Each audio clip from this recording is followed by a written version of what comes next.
Oh, I think they're doing a great job. A lot of them are. Good afternoon, Dwayne. How are you? Not too bad, sir. Ladies and gentlemen, Radio Cayman's Talk Today with Sterling Dwayne Ebanks. But I do have some questions. There are more questions than answers. Radio Cayman's Talk Today. If you're ready to talk, we're willing to listen. Well, I really enjoy this program today. Cayman Islands' foremost listeners participation program. May God bless every person.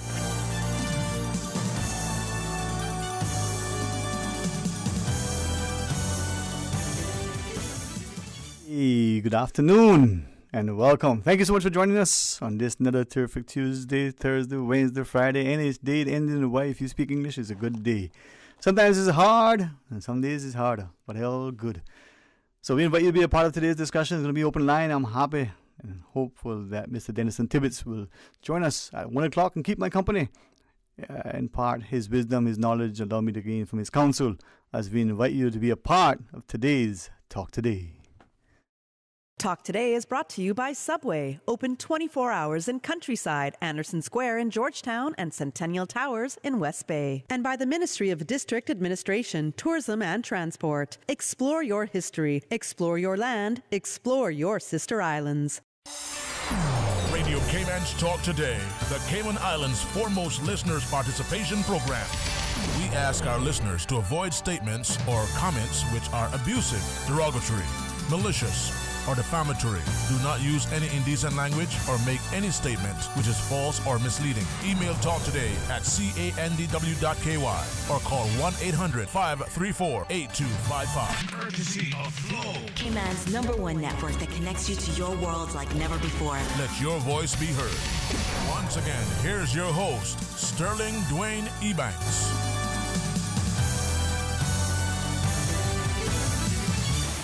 Hey, good afternoon. Welcome. Thank you for joining us. I know outside may be a little bit nippy, as someone shared with me earlier. It may even be cold for those of us who live on this part of the world. Well, it's a beautiful day, and depending on what you're doing, if you're stuck inside having to work, if you're working from home, if your thoughts are like mine and elsewhere, but you need to be grounded to focus to complete what has to be done by the end of the week, well, let's see what we can do. We invite you to join us. Susan's right there. I'm here. Hey. 949-8037 or 1-800-534-8255. Let's get it on. Share with us your thoughts, your comments, your queries, your questions. Hey, your complaints and even your compliments. The question for today, though, is the destination ahead worth the journey? What do you think? Is the destination ahead worth the journey? Well, share with us as you wish. 949-8037, 1-800-534-8255. That's why I invite you to get pensive with me. Let's think, and maybe you think for the first time, maybe think even more than we normally do, if that is possible. But I said, good company with excellent conversation is what, not just invigorates the soul, but it invites us to become even better. Many things that we can do, but there's nothing better than a good company and excellent conversation. 949-8037, 1-800-534-8255. And as I left the phone for the WhatsApp, you can shout us out there too if you want. That's what. What's our WhatsApp number, Miss Susan? Come on, tell the people. Share with us. Oh, I'm trying to get her into the conversation. Come on. Tell us the WhatsApp number, Miss Susan. She's ready. Good afternoon, everyone. And good afternoon, Sterling. Good afternoon, Miss Susan. I know you had to get me on here, right? Of course. It's 925-3261. Okay, write it down. 925-3261. I believe so, yes. Yeah, well, tell you what. If that's not the number, let's see if people can. No, that is the number. We still have so much people. We even say it in their sleep. But we want you to join us because, you see, think of a couple of things, right? Think of societies that people don't have the freedoms that we have to date enjoyed. Not just because of the service and the sacrifice of our ancestors that have gone before to ensure that we can be champions in our own society. If she would allow us, only because I think she is an excellent, readily available example. Miss Georgette, one of those stalwarts to this day, like many of our mothers and our grandmothers and our sisters. And if we are prayerful and if we set the right example, our daughters and our granddaughters, but also let's extend it to the men in our society. But since we're honoring women, remember those women who were stalwart, gallant, those women who, were willing to stand in the gap and sign that petition, not just once, not just a one-off, but to ensure that they have what we probably take for granted now, the right to vote. And it isn't about just voting for someone that you like. It's about voting for the person that you think would be the best choice to govern. Understand that word has significant, implications and power and authority, especially in our context where, and I say this carefully and as respectfully as possible, we've now taken to call it Parliament and members of Parliament. For many, it's a joke because we're not an independent nation, but we're inching, ever so slowly towards that.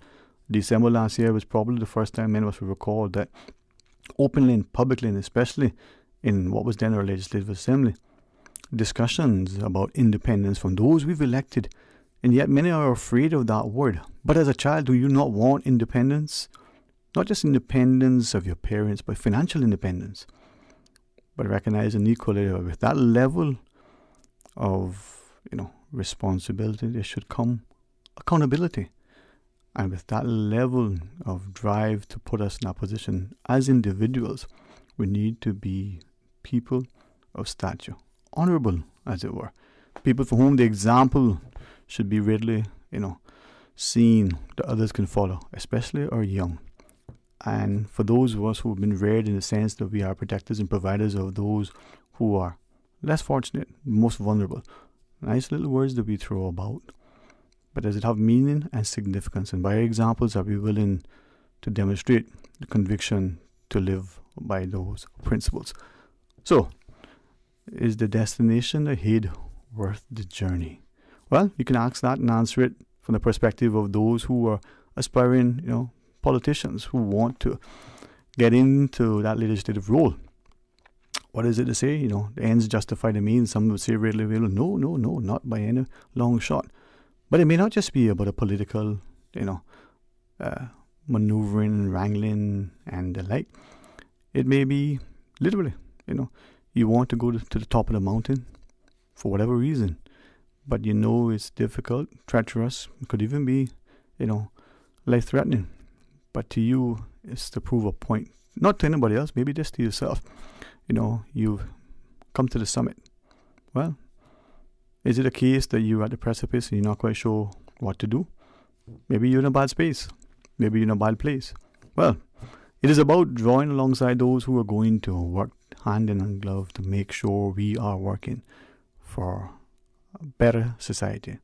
Greater sense of stability, security, safety, sanity for the people. Civility in itself can't be dismissed. But also, what about economic prosperity, social harmony?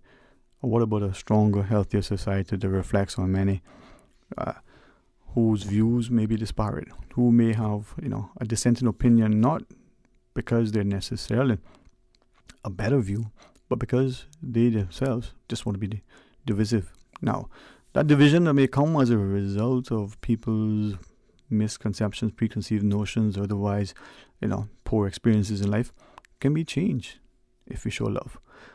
Well, let's hit the phones. Hey, good afternoon and welcome. Thank you for sharing with us. Good afternoon. Good afternoon, Dwayne. Hey, my friend. How are you today? Doing good, giving you praise. Hey. I just got a question today. Two people asked me this morning something about if it's true that they can draw another 25% on their pensions in March. Is that true or not? I thought I'm going to call you. You might know. I can say to you that we've heard that, but yet we have not seen anything official that has been announced. Now, without speaking of the school and without adding any kind of, more fodder as it is, I don't know that that's the case. But hey, two things to consider. It's a political year, right? And anything that could tip things in the favor of one or against the other could be played. Secondly, the Premier, has referenced in many instances that there are much, in our policy and our laws that for the past 20 years or so have been ignored. They're not fit for purpose. perhaps allowing people, well, as an example, and you tell me whether this makes sense. So just me thinking out loud, right? Let's say you have a mortgage that has $100,000 balance on it, just for argument's sake, and you have a pension fund that has $50,000 or even $100,000. But if you only allowed to withdraw maximum, right, with the percentage and the lump sum, a sum that could either A, significantly reduce your mortgage, or B, paid off altogether. In this time, would it not be better to allow that person to access the full mortgage, full pension sum to repay that mortgage? Because at the end of the day, if you are out of a job, can't pay a light bill, gotta scramble around for food, at least you have a roof over your head that you don't have to worry about being, sort of repossessed by the bank. The policy is that, well, no, you can only take so much, but you can't take it all to repay your mortgage. Does that make sense? Somebody say yes.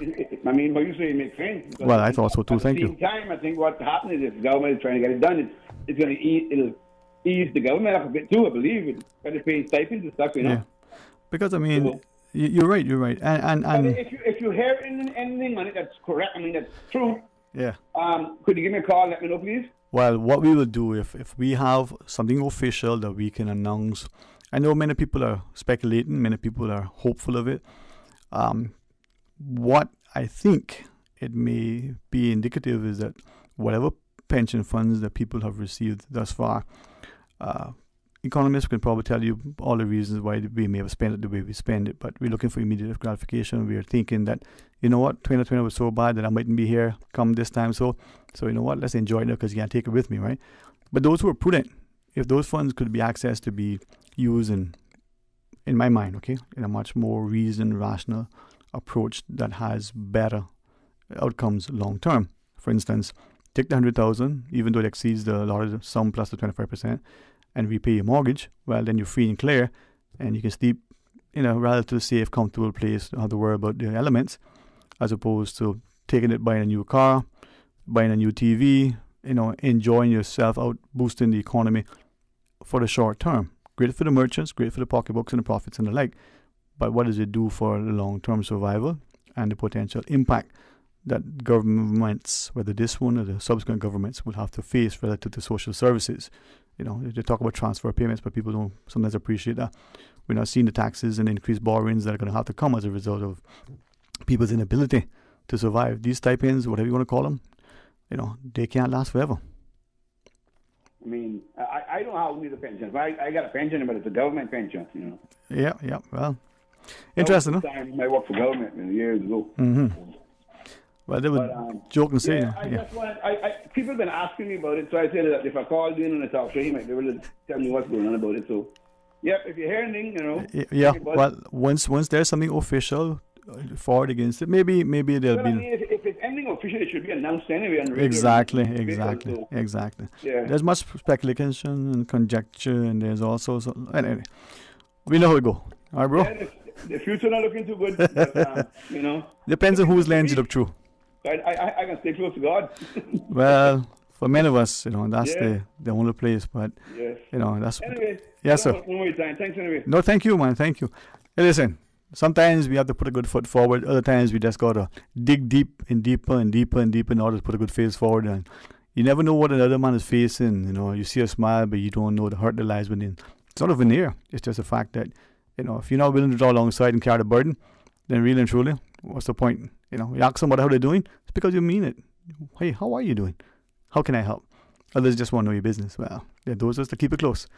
Let's pause and take a break, my friends. Join us after the break. The question is what? Well, pose it to us when we come back to see if you were listening and offer us an answer. Stay tuned for Talk Today. At Subway, we know a meal isn't quite complete without a side, and that's why we're introducing waffle fries.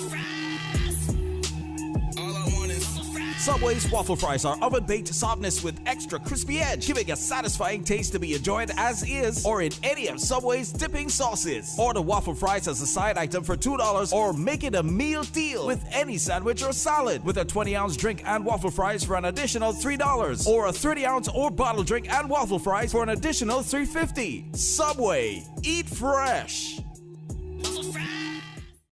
Why work with a Sariba agent?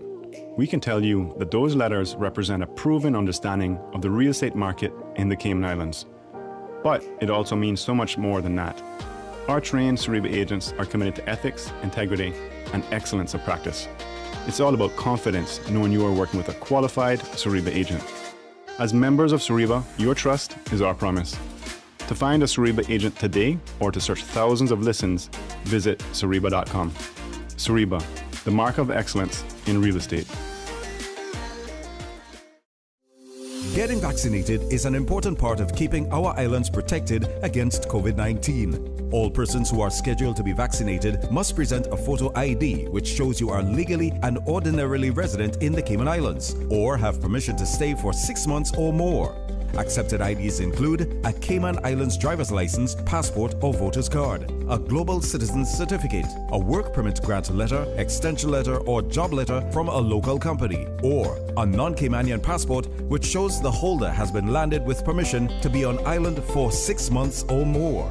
Essential workers must also present their work ID to show proof of employer.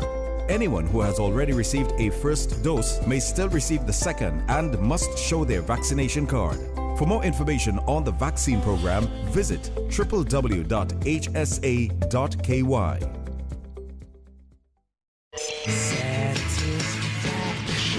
Satisfaction is guaranteed 24 hours a day, whether it's music or information. From Grand Cayman to Cayman Brac to Little Cayman, we've got you covered. You ever hear a thing like that? Radio Cayman in the Cayman Islands. Talk today.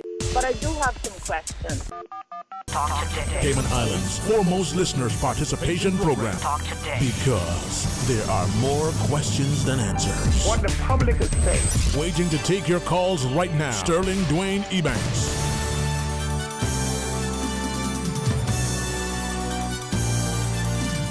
Hey, good afternoon. Welcome back. Thanks for joining us. And in the studio, just keeping my company to make sure that I'm well protected and provided for, making sure that I have good counsel and advice and guidance, and can be put under the wings of a gentleman like Mr. Dennis Tibbetts. So good afternoon, sir. Good afternoon, young man. Always a pleasure, sir. We do have, as you so graciously allowed us to be able to banter with you, but be guided by you as we go through the open line segment. We do have a caller waiting. And we'll jump into it and have some fun and back and forth, and who knows where I'll end up.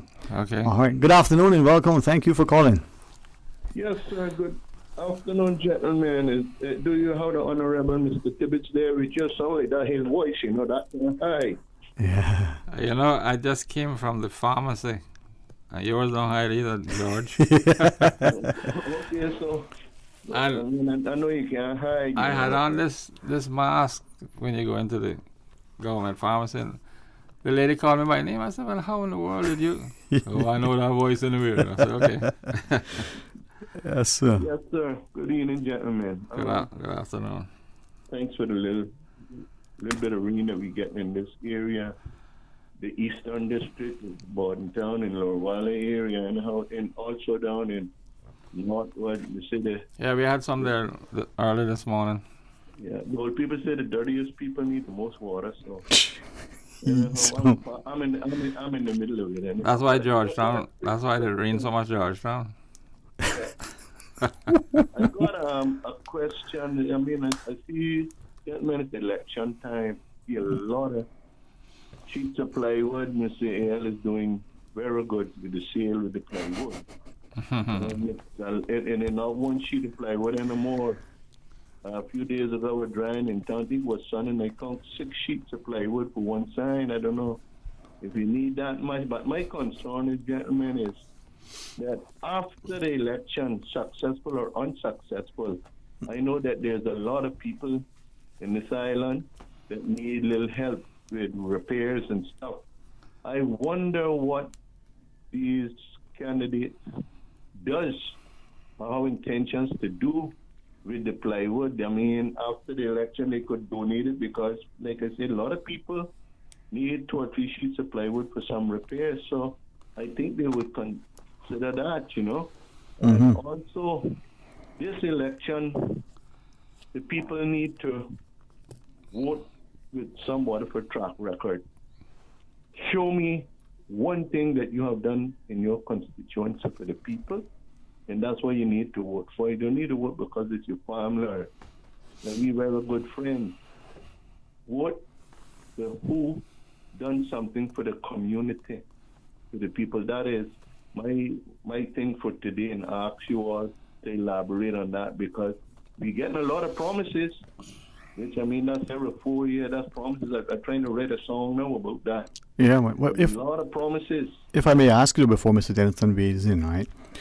So in asking that question, let me ask you to answer it. What would you want the politicians to do for their community? And if possible, let's go further, for the country. But for their communities, what is your expectation? What is it that you would want them to do?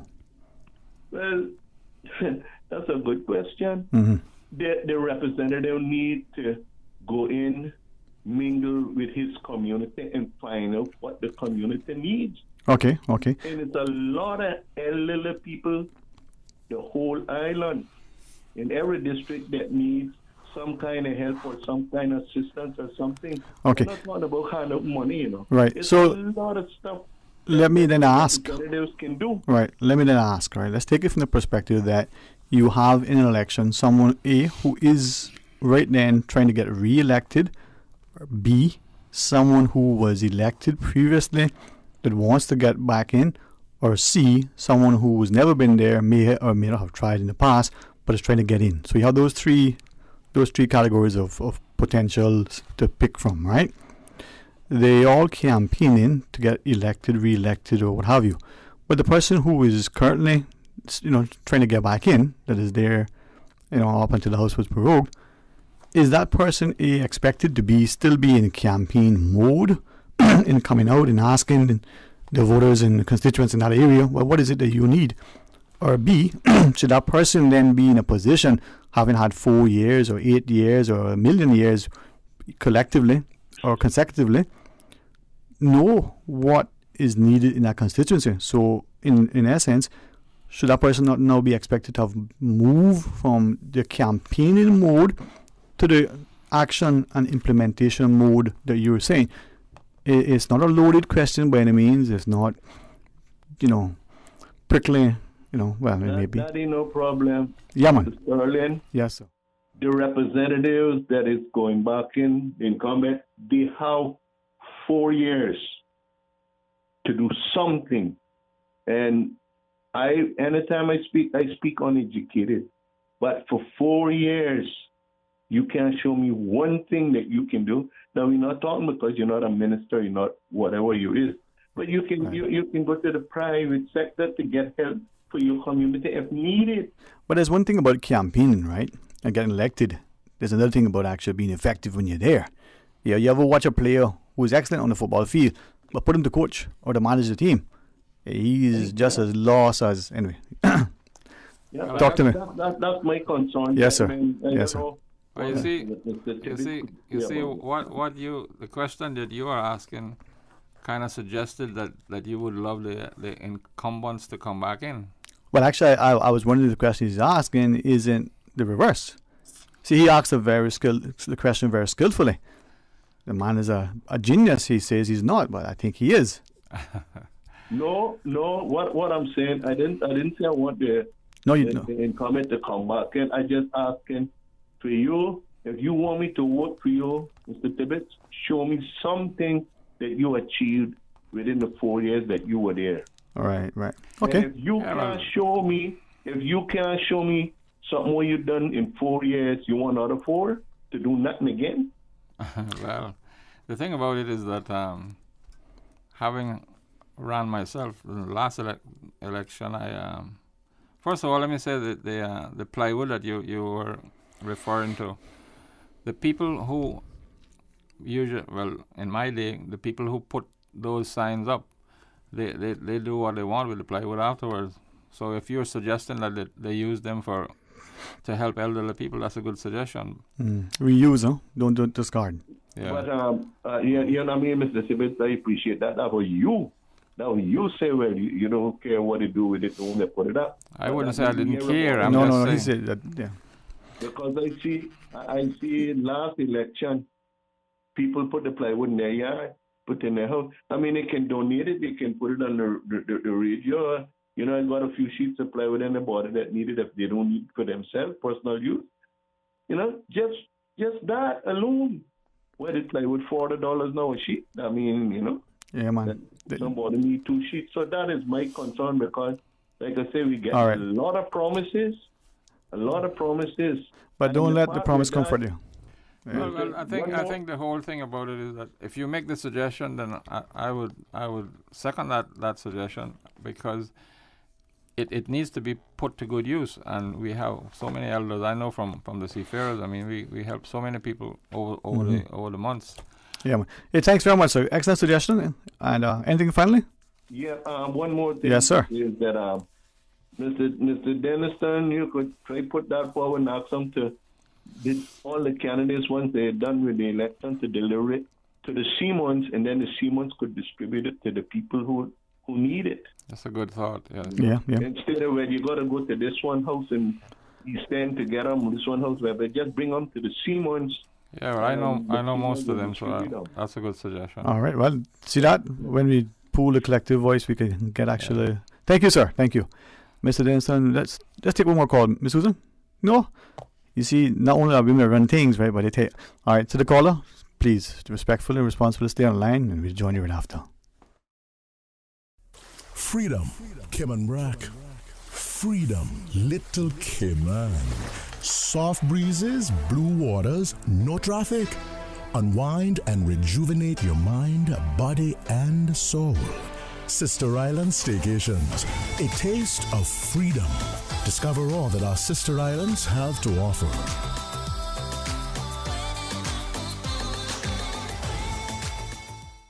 Between March 10th and April 15th, CUC's subcontractors, UMC and PSCL, will be conducting aggressive tree trimming between 9 a.m. and 2:30 p.m. on Shamrock Road from the Theolin L. McCoy Primary School in Boddentown to Lantern Point Apartments in Prospect. Some trees and vegetation on Shamrock Road pose an imminent safety hazard to power lines. Motorists should exercise caution due to temporary lane blockages. Landowners, it is your responsibility to maintain the trees and vegetation to avoid future tree trimming costs. For more information, contact 949-5200 or email service@cuc.ky.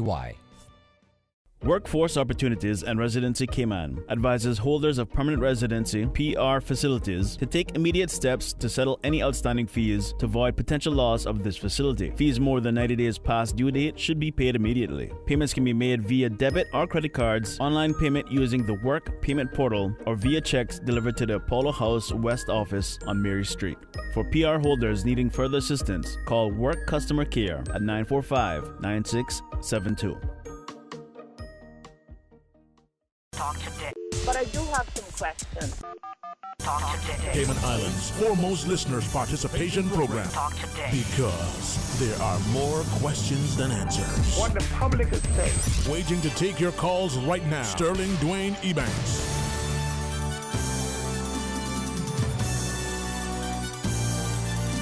Hey, good afternoon. Welcome back. Thank you for joining us, and thanks to Mr. Denniston, to Miss Amanda. We all love, admire, respect.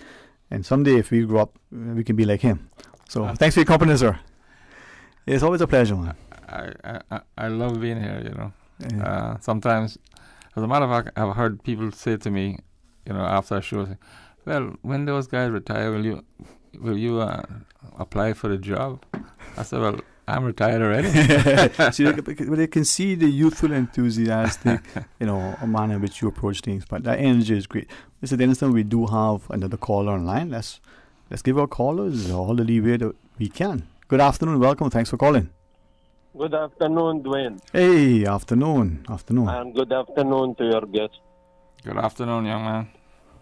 And good afternoon to the Caymanian people who going to elect their representative soon. I was looking at some video from the meeting of two videos. One from the meeting of Dwayne C. Moore, and one video from the chamber debate, which they asked Austin Harris why you are running, putting yourself forward again.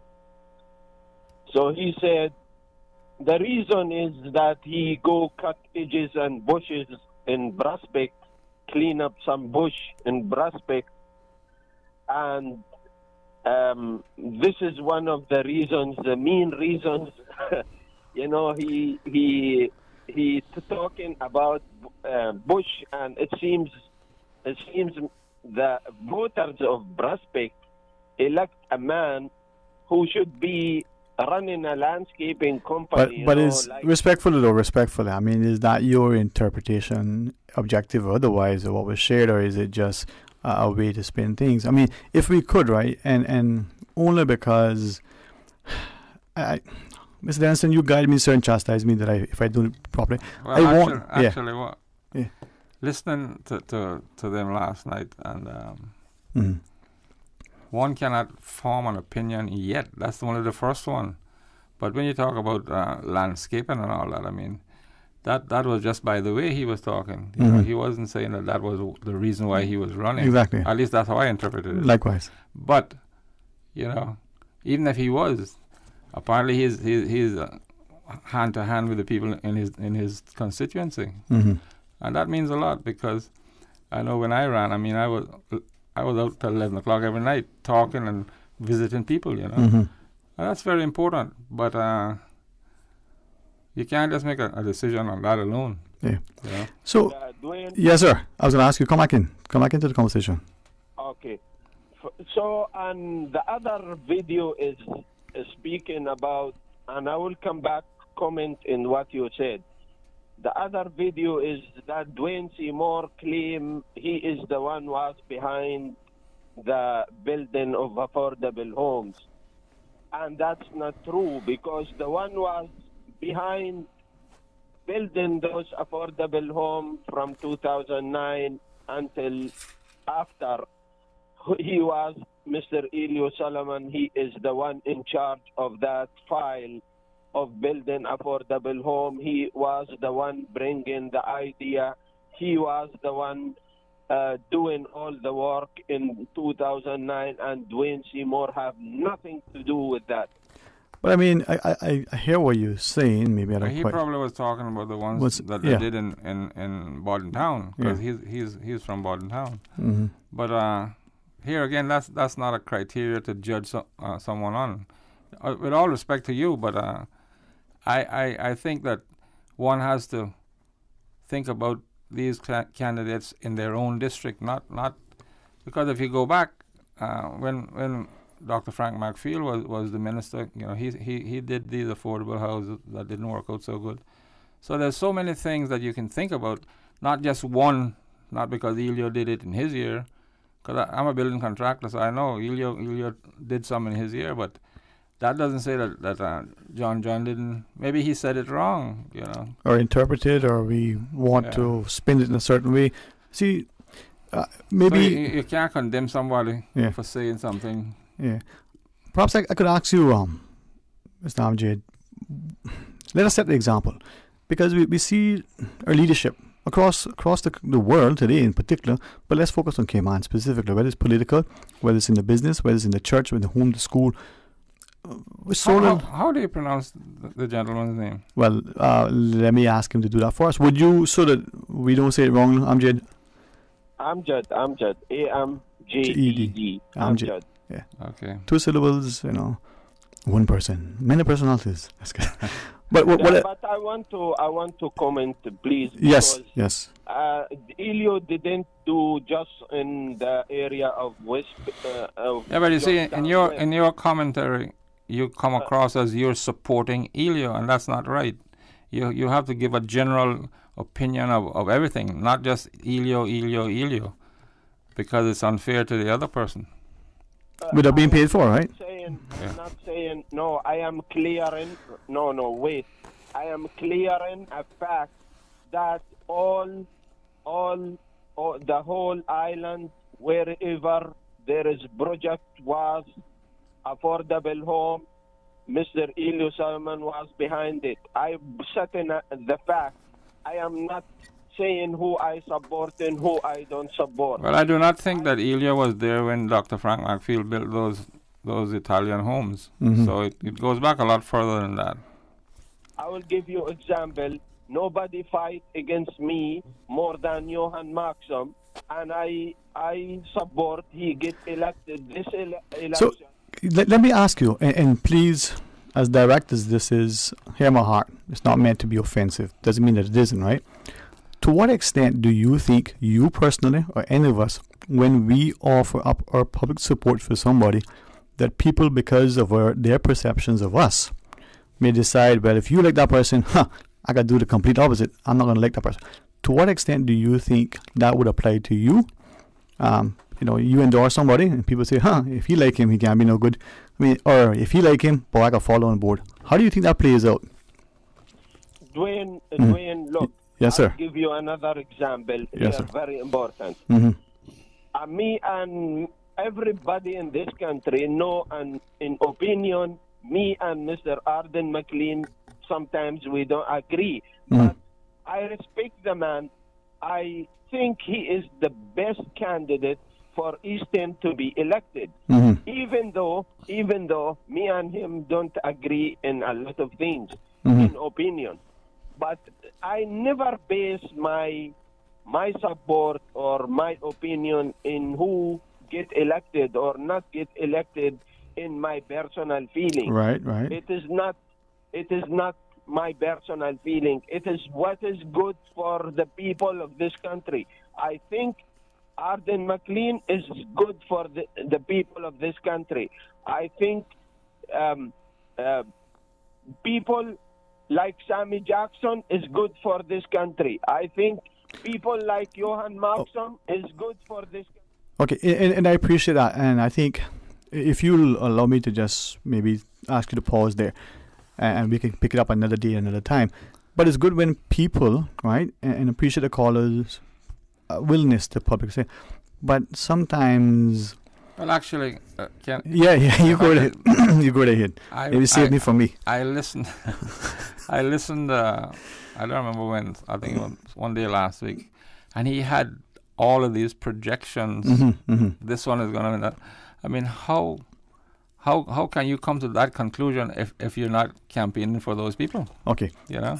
A fair point. And I think those of us either who are by nature sort of interested in political banter and the political landscape, or be in a circle, whether it's our home environment or parents or siblings, what have you, right? Or just our circle of friends. Politics, I think, is, well, I'm glad to see in Cayman we can talk about it more freely than we hear about, the case in other jurisdictions. We don't need to go far afield that a color in the wrong Coke can could lead you to an early demise, right?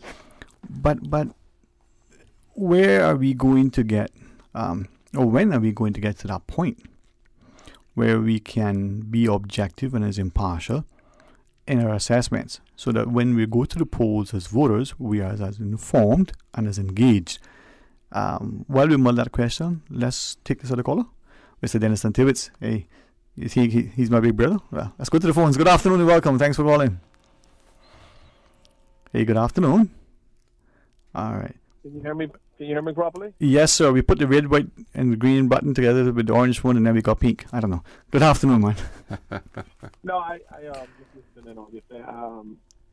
Initially, I wasn't going to call, but I heard that somebody brought up the debate that took place last night at the chamber.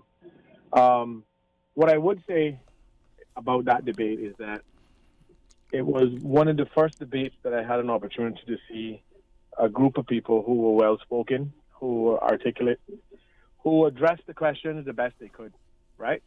I thought that was very refreshing. So all three candidates, in my opinion, offered up a very articulate opinion of what they thought the answer to the question would be. What I would like to point out about the debate, obviously, it's the incumbent person that we should focus in the most, because these are the persons who have been sitting in the halls of parliament for the previous 4 years. And when you when you are to make a decision whether you carry on with that person or do you make a change based simply on, I guess, performance, for lack of a better term. But I think what was important is how clear it became at that moment to me that it's not always the most articulate person who knows the most. And I think that demonstrated with what I saw last night. There was a question asked to all three candidates. I think it was the last question of the night. And it said, as three independent candidates, if you are successful, would you be willing to work with a coalition, an alliance, or a sub-party or a party or whatever, right? If they were to be successful. So all three members had their own interpretation of what that answer should be, but I was waiting for someone to draw reference to the collective responsibility which is enshrined in the Constitution that simply states, look, once all 19 members are elected and there is no majority by a party, or depending on how many parties they are, in our case it's normally 2, and then you have independents. But in the Constitution, it's a collective responsibility of all elected members to join a coalition or an alliance or whatever you want to label it in order to form a government to take care of the country's business. So I was waiting for one of them to express that, because I think that these debates are not only educational for the candidates themselves, it's also an educational process for the listeners and the public to give us an opportunity to one, find out something we know that we don't know about the candidate. 2, what their intentions are, whether it's genuine or disingenuous, we don't know. We have to take everything on face value at this particular point. The incumbents have a better position. If they have done anything in the last 4 years, they could easily show it and prove that they've done something. Now, I think that, when we look at these chamber debates, I hope that at some point after they do district to district, maybe in the next election cycle, hopefully we can try to change the Constitution and come away from single-member constituencies. Not further segregation of our political arm has further segregated the mentality of our voting public and our people as a whole. It's not really a good situation for us to have such a large segregation pool within such a small island. But and I hope in the future that they could have a general debate session with maybe half of the members and have a proper platform for proper debate. So the people who are going to go out and cast their vote can have a good opportunity on how these people conduct themselves, especially under pressure. And a debate can create an immense amount of pressure to answer the questions. But again, I would just say that last night's debate was one of the most refreshing ones I've seen so far, based on everybody's ability to articulate what their answer to the questions are. But would last night's debate suggest to you who you should vote for if you were in that constituency? Well, here's why I would be leaning more towards a new candidate, right? I don't want to call any names because I don't want this to become political, but the incumbent member has done, in my opinion, his answer to the questions in terms of education and what was the importance of education, what are the 2 most important things, wasn't good enough for me, and he has done absolutely nothing in 4 years to indicate a repeat. So for me, I would rather vote for one of the 2 new candidates, simply because one thing I can tell you, I know where Michael Miles' heart is, and it's with the youth and the development of the youth of this country. We all know that, yes. I can assure you of that. Now, is that quality the only quality that is good enough to be a representative? One thing I can tell you is that there's not too many people who have actually put in the work to represent what it is they're passionate about, as he has. Well, I appreciate that, and apologies to Mr. Dennison for not being able to get a response right away. We got a news break. You see her eyes are glaring? No, they're not. Let's go to the news. The candidates forum continue tonight. It's Savannah. Tomorrow night it's Newlands, and then Monday it's Red Bay. But we'll tell you all about it when you can get it. I got a list there. I can tell you who's going to win. No, I don't. I don't know that. We're going to pause and take a break. What I can tell you, God's willing, is to continue right after the news. Stay tuned. Today's biggest news. Radio Cayman. It's only 2 species that we have here on the island. Your voice, your choice. It is in the best interest of the people of these islands.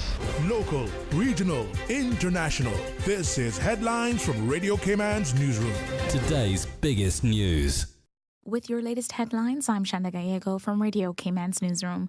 The Chamber of Commerce Forum's Wednesday night saw Sabrina Turner, Michael Miles, and incumbent Austin Harris addressing questions from a panel of the Chamber of Commerce. Tonight's forum will see Savannah's candidates in the spotlight at 7:15 p.m. You can catch it on the Radio Cayman Facebook and YouTube pages. Turning to international news now, there is no indication that the Oxford AstraZeneca COVID-19 vaccine is linked to an increased risk of blood clots, the EU's medicines regulator says. It said the number of cases in vaccinated people was no higher than in the general population. The statement came after a number of countries, including Denmark and Norway, suspended the use of the jab. France is to ease restrictions on travel to and from 7 countries outside the EU, including the UK. The Foreign Ministry said a compelling reason was no longer needed for travel to Australia, Israel, Japan, Singapore, South Korea, New Zealand, and Britain. All non-essential travel was banned by the French government on January 31st as it tried to curb the spread of COVID-19 variants, including the UK variant. Safety measures remain in place for travelers. And the Duke of Cambridge has said the royals are, quote, very much not a racist family in his first comments after accusations by the Duke and Duchess of Sussex in a TV interview. Prince William also said he had not spoken to his brother but would do so. Meghan and Prince Harry said a royal had expressed concern over how dark their son Archie's skin might be. Buckingham Palace previously said the claim was concerning, but it would be addressed privately. Those are your latest headlines here on Radio Cayman. I'm Shanda Gallego. For the latest in news and information, follow Radio Cayman on social media, Facebook, Instagram, Twitter. Download the Radio Cayman app or log on to our website, radiocayman.gov.ky. Talk today. But I do have some questions. Talk today. Cayman Islands' foremost listeners' participation program. Talk today. Because there are more questions than answers. What the public is saying. Waiting to take your calls right now. Sterling Dwayne Ebanks.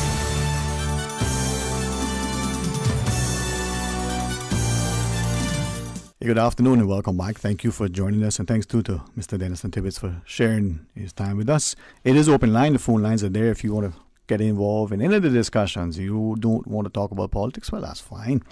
If you do, well, that's even what they say, fine. Right, Mr. Winston? Yes. Unfortunately, every Tom, Dick, and Harry is now talking about the political side of things in the Cayman Islands. There it is. But it's election year, so. Yeah. And then tonight now, as we continue, just a reminder, the Candidates Forum on tonight, Savannah, and you can watch it on the CIG TV cable channels, all of their cable channels. Of course, we invite you to do so on Radio Cayman's Facebook page, and then there's the Chamber's YouTube page. So tonight it's in Savannah, right? What part of Savannah? Well, I don't know what part it is, but it's the Savannah debate. So we have the Savannah debate on. Tomorrow is Newlands, and then Monday is Red Bay. But tonight is Savannah, and we'll tell people about it so that we get informed, we get engaged, we be part of it, huh? Savannah should be very interesting because, Anthony Eden has now retired, and he has turned the mantle over to his son. Whether or not his son will be as good as Anthony was over the years is another story. But who am I to judge, But it would be interesting to see him and the other candidates. It's interesting. I mean, there's much discussion we could have about the whole thing. But again, the country as a whole can become part of it. The last caller's comments about the country of changing the way it votes. My interpretation from what was shared, and so my inference, it's indicative that increasingly more and more people are starting to ask whether the way we've cut the country up in little bits and pieces is good for the country. The division that we've created, some would say relative to, companies, we have, less voters and less. Yeah, but if you compare what we have now to what we used to have, which one is better? That to me is the key. You know, because if you had 6 people in Georgetown and the person who had the most votes won, I mean, is that indicative of his stance in a particular area?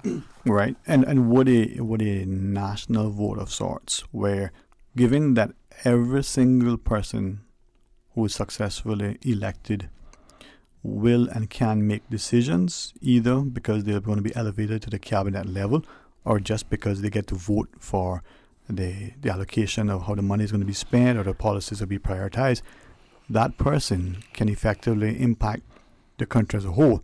So but what I have noticed, and it irks me really, is that people who get in, they do absolutely nothing that their manifesto said. They just follow, you know.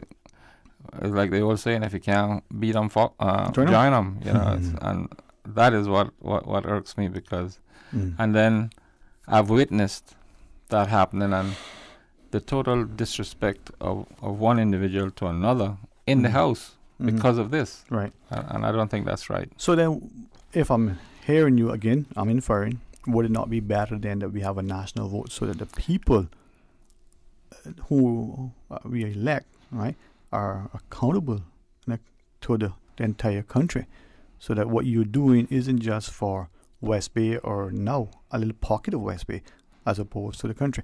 If I can, right, and guide me, and forgive, you know, Camelback and East End North Side, but because, well, last I looked at the electoral register, those constituencies have smaller numbers. Another thing that I totally disagree with is these politicians giving out things to people. You know, I think that is one of the reasons why I was not successful, because even if I had the money or the things to give away, I would not have given it away, because I should be able to earn people's trust and earn people's vote because of who I am and what I think that should be good for the country. The national election is good too, but you know, you try this and you try that, and you end up with the best one. So, but certainly, what is transpiring now is here for a long stay. I believe. Well, I pray not. I mean, personally, because I pray not either. But you know, is that a problem, Mr. Denson, that too many times our politicians and even some of our people who would want to be perceived as public pundits, especially from a political perspective, tend to lack courage when it comes to time standing in the gap, right? For me, on a personal level, I want to do the very best that would help as many as possible. But me too. Yeah, but it's your example that I follow. You, my father, and other men of stature like yourselves. But you also see it within our mothers specifically, right? And we hope to instill in our daughters. But the problem is that the minute somebody stands up and says something that makes people uneasy, as correct and as timely as it may be, rarely do we see the courage of the masses to stand and draw alongside. Well, it goes back to the old saying, it's not what you say, it's how you say it. And when you say it and whom you say it. Exactly. And when you're at a public meeting, if you just go to one meeting for the whole term of electioneering, you can't form an opinion. Right. So I posited the question earlier, is the destination ahead worth the journey, right? I love to read, and I particularly in recent times been encouraged and inspired to write again. It was just markings for myself as it is, right? And I wrote something just recently because it was, for me, telling. You may become an author eventually. It's not a dream that I have. If at first you don't succeed, try again. Yeah. but we are failing our people, and we're doing disrespect to our, ancestors by not being stalwart and resolute. Yeah, well, for me, okay, Yes, sir. I hate to say this because it's going to reflect on me, but while I have agreed with most of what the present government has done with this COVID-19 thing, that does not make them the best choice to lead this country. Not because of what they did just for that. That was only one of the many many items that should have been. But sir, you say that because it's you, and everybody who knows you, you know your amount of principle and conviction, integrity, right? Well, I'm like the old cowboy. I shoot straight from the hip. There you go.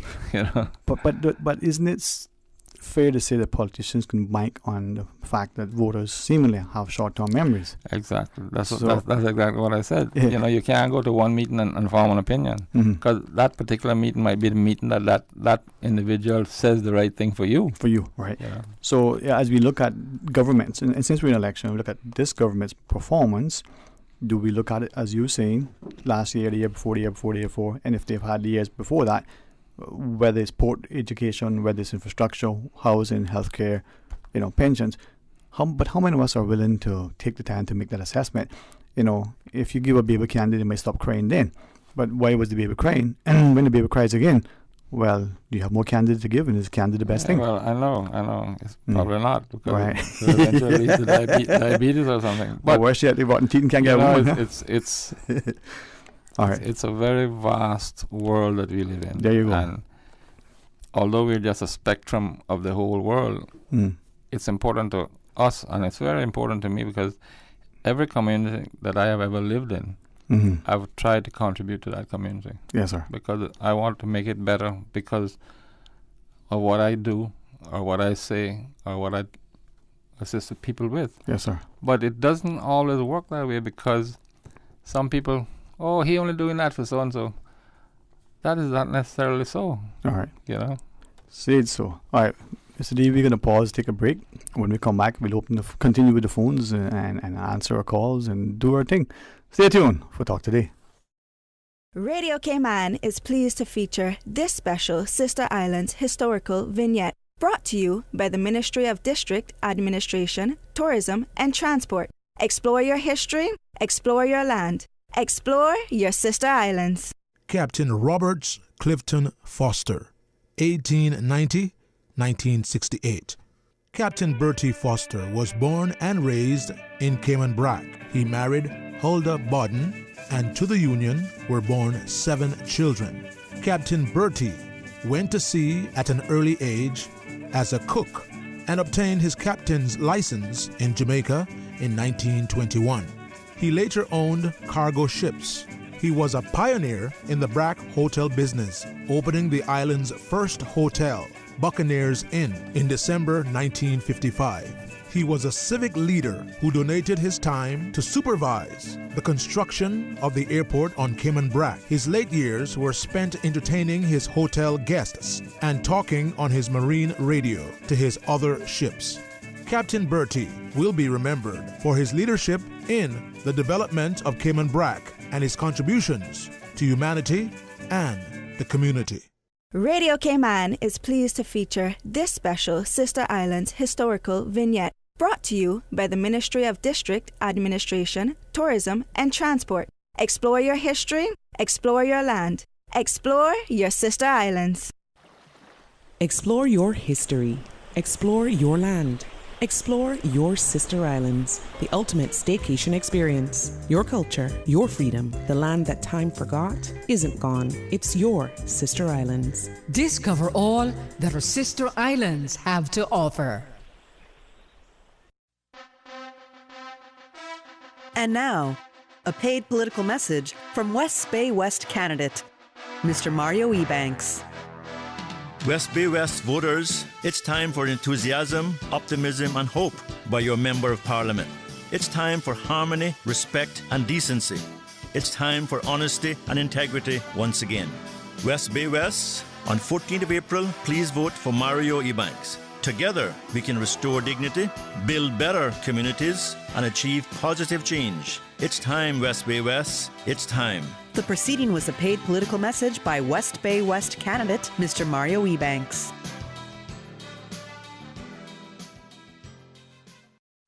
From district to district, moving through the waters to Cayman Brac and Little Cayman. Your station, your voice. All things Cayman, one radio, many people. This is home. Radio Cayman in the Cayman Islands. Talk today. But I do have some questions. Talk today. Cayman Islands' foremost listeners' participation program. Talk today. Because there are more questions than answers. What the public is saying. Waiting to take your calls right now. Sterling Dwayne Ebanks.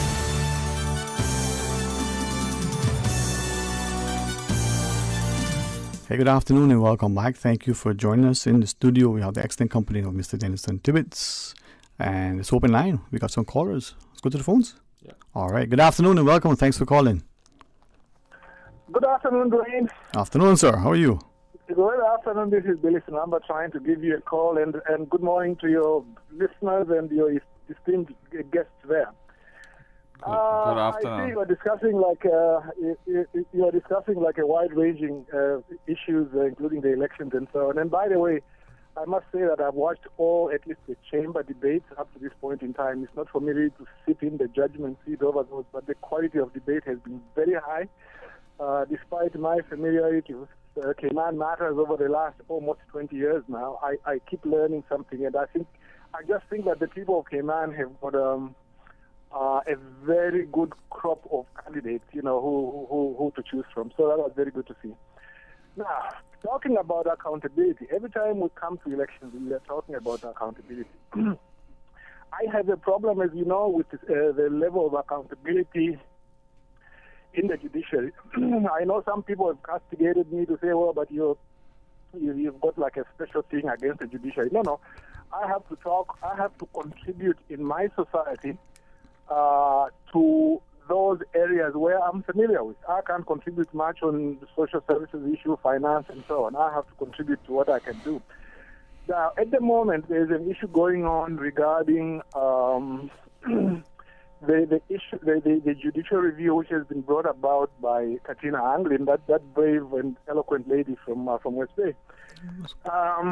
There is this dispute where it is being said, well, the judge did order that the document should not be made available to the public and the press. And after that news came out, there was other news saying, oh, no, the judge didn't order this, okay? And then the Attorney General is also saying, oh, no, but you see, the judge couldn't have been involved because he's not involved in administration. And it has become a he said. Mm-hmm. I have my empathy with Carlos Cayman, who are directly or indirectly at least interested in that case. Well, they are more directly interested, although they are not parties to it. Mm-hmm. They have now called for the removal of the judge because now they can't trust him. Right. They are also saying, oh, but you see, the Attorney General too must not be on the case because he has also been compromised. Right. And I can see where they are coming from regarding that and I don't think they are accusing anybody of improper conduct. They are just saying that our trust has been undermined in these institutions. Right. So if I can ask in relation to that, the call for public accountability of people who exercise a function that will impact society, right? So whether judges, politicians, or the like. Let me then ask, is it one, that as a populace we're not sufficiently aware of what is going on, and B, we're not willing or able to somehow have that objective, impartial discussion, either through the lack of adequate timely reporting in the media, and B, public discussion on such. And then B, when we look at, for instance, what was said in the Legislative Assembly some time back relative to commercial sensitivity.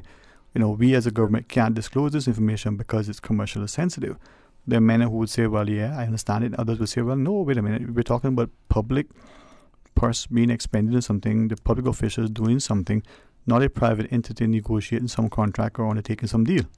So is that where we're finding ourselves, that we haven't sufficiently got to that space and place where these things are transpiring and open because they're public and should be?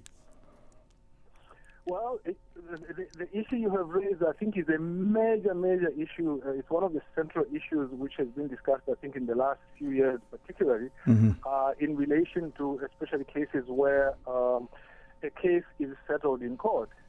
But they say, oh, no, but we can't tell you how much we pay. Or a freedom of information request is made to the government to say, can you tell us this? And then they say, well, oh, no, but we can't tell you this because it's commercially sensitive. But you are using people's money. Mm-hmm. You are using taxpayers' money to give concessions, and these are either duties or other monies which could have been used for social programs, for roads, for everything that government is involved in. And you are telling the people, your employers, that there's some other higher ideal there, which is saying that you shouldn't disclose this. No, that's not right. Now, I know that in any government you must have certain restrictions regarding information being made public. Well, first of all, for me, once it is a court case, I do not think there should be any case whatsoever where it is said that you can't reveal it. Because you have sued, it has gone to court. A court is a public hearing, okay, and it should be made public. I mean, I think it's different, like if it's a divorce case. If it's a divorce case, there is a settlement, and because it's a private people's information, finances, and so on, I can understand in a case like that if you said, well, the amount is not revealed, but not where you are going to use public money. For example, at the moment, you've got an issue, there's an issue about, I think, Shetty and some other entities who have been given concessions. And it is said, well, but we can't tell you how much has been given. No, that's not right. There has to be legislation to tighten that. There will always be cases, like in countries where, for example, defense expenditure on certain kinds of sensitive research, like military stuff, sometimes there is a limitation as to how much you can release to the public, and that is understood. What we need to do in Cayman is just be able to define, first of all, to deal with that issue legislatively a little bit better than it is dealt with now, and then just narrow it down so that there can be better accountability. Yes, sir. In that respect. If I could interject there, I have found over the years that people, when they speak to me on items that they see in the press, they only read the headline, and they don't read the whole thing and form an opinion. They form an opinion just by the headline, and the headline usually is not the best way to do things. But as far as there has to be some measure of privacy when it comes to the government spending money. I mean, you don't just go, I can spend $5 here, $5 there, 10,000 there. But I understand where you are coming from, sir. But we, as lay people, and I'm not saying that you're one, but I don't have no knowledge about being a lawyer and all that kind of thing. So when I see all these things, I read as much as possible to try and understand. You know, is it detrimental to me that government is going to pay X amount of dollars to get something passed? Then I form an opinion and I'll speak it. But there's always a reason for anything that is done. So who am I to say that when government does something that it's not warranted? Yeah. Appreciate the sentiment, sir, and respectfully, let's join another caller. Good afternoon, welcome. Thanks for calling. Hello, good afternoon. Good afternoon. Good afternoon, sir. How are you today? All right, Mr. Wayne, Mr. Tibbetts, Ivan here. Oh, Mr. Ivan. Hello, Ivan. How are you? The devil himself. How you was when you were poor. It's not good to make fun of people, especially on the radio. I called in. I heard a little bit about it when man was voting a while ago. Yes, sir. I called in to come in on that in 86. That the first time they brought it in. Or tried to bring it in. They had a meeting at Town Hall, West Bay. So I spoke against it and said what I thought it could happen. I say you take for sound for reference. Certain national could get in up there, and one man, one vote. Eastern Avenue, another national could get in there. But if they had to put their hat in the ring with all of us, they couldn't win no election. And that's the way I saw it then. And it's coming to pass right now. And the bad part of that, the majority of people including the lawyers, admit what a mistake was made. But that mistake, I believe, is here for us to stay. That's a bad part of that. But well, I wouldn't say it's a mistake, Ivan, because that is your opinion. Everybody else has a different one. But, and I said earlier that I'm afraid that what we have now is going to be here for a long time. But I do not see any and everybody coming here and running, because the laws protect the Caymanians. So it's usually only Caymanians that are running in these various elections. But do you know somebody like an English person or an Australian or an American that is running or is in the government? And as you answer that, though, I think... Hello, what did you say? Okay. Oh, yeah, you weren't hearing me? Yeah, I can hear you. Mm-hmm. I'm asking you, sir, if you know of any foreign national who is now a representative. Young man, I'm not getting into that. You know as much as I know what I'm talking about is happening right here now. But we have the laws to protect the Caymanians from that. We have laws to protect it. But I am just saying what I had to say. And I appreciate that, but you have to appreciate what I'm trying to tell you too. But I'm not getting in debate who should run or who should not run. They got laws, but I'm just saying our true Caymanian, true born Caymanian, from generation to generation. That's what I'm talking about. Right. But if I could ask you, based on what you said earlier, so in 86 or 76 or even 1926, the population of Cayman was vastly different. So whereas in the past, on a national vote, certain people, as you allege, may not have got elected, but given the demographic that we have now, isn't it possible that those people whom we refer could vote as a bloc and be as powerful on a national level, or even more so than they are on the individual level now, with the country being chopped up, cut up, and divided into bits and pieces that we have? 19 different constituencies. So, well, let me ask that first. I mean, isn't that possible?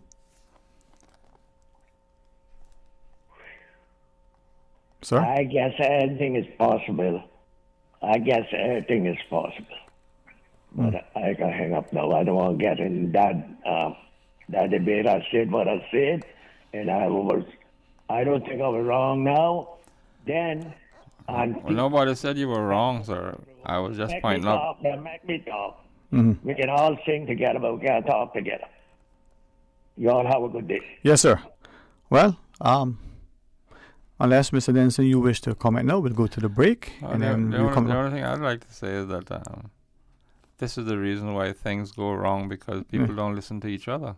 Mm-hmm. And I was simply telling Mr. Ivan, who I have a lot of respect for, that it is not necessarily so what he is inferring. Mm-hmm. That's all I'm saying.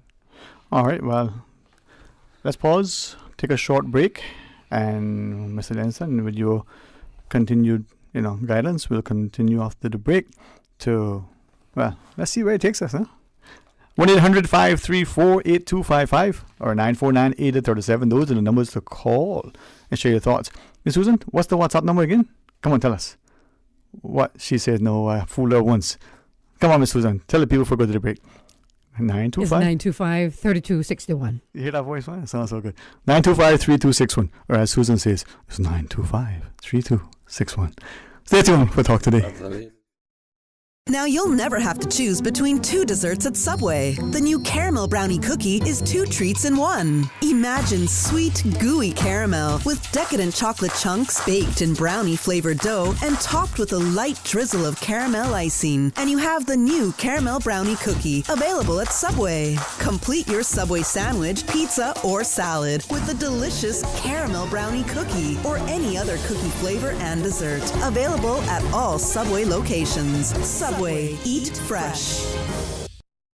The Cayman Islands Chamber of Commerce Pension Plan. We're here for you. Are you aware of the performance of your pension plan? The Chamber of Commerce Pension Plan provides quarterly fund fact sheets for our members to stay informed with the plan's performance. For the year ended August 31st, various life cycle funds provided returns between 9.2% and 16.5%, and our all-in expense ratio is currently the lowest it's ever been, a record low at 0.72%. Visit chamberpension.ky to review our fund fact sheets. You can see the performance as far back as 10 years. Remember that pensions are a longer-term investment strategy. Focus on the long term rather than the short-term returns. The Cayman Islands Chamber of Commerce Pension Plan continues to perform for you. Calling all gamers. Practice play is over. Get ready for 2 days of non-stop competition, fun, and excitement. NetGeeks Media is proud to present the return of the Caribbean's #1 esports event and gaming convention, Gamers Bay 5. Now celebrating our 5th anniversary, Gamers Bay is going down March 27th and 28th at the John Gray Gymnasium. If you think you have what it takes, you can compete for over $10,000 in cash and prizes. Compete head-to-head in titles such as Fortnite, Super Smash Bros., Call of Duty Cold War, and FIFA 20. See and try the latest game consoles and virtual reality headsets. Lots of free play for PC gamers, console gamers, and VR of all ages. Special guest influencers will be in attendance. For more information and to register yourself or a team, visit gamersbaycayman.com. Proudly sponsored by NetGeeks Media, Domino's, Pepsi, Enterprise Cayman, C3 Pure Fiber, Department of Tourism, Ministry of Education, Youth Services Unit, Kimpton Seafire, Radio Cayman, Simply Computers, and Suzuki.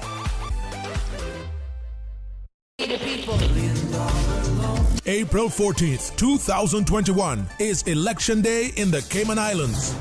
Running for political office is no easy feat. You need to be everywhere, all of the time. Now is the time to get your important messages out to the voting public. Radio Cayman, the voice of the Cayman Islands, has always been there. Whether you want to get your political commercials or infomercials on air, make in-house studio appearances, or have your district meetings broadcast live to the listening audience. Set a time today to meet with one of our knowledgeable Radio Cayman sales account executives who have their fingers on the pulse of the community. Call them today on 949-7799 or email rcsales@gov.ky. Radio Cayman, we've been in the community for just about 45 years. That means something. Talk today. But I do have some questions. Talk today. Cayman Islands' foremost listeners participation program. Talk today. Because there are more questions than answers. What the public is saying. Waiting to take your calls right now. Sterling Dwayne Ebanks.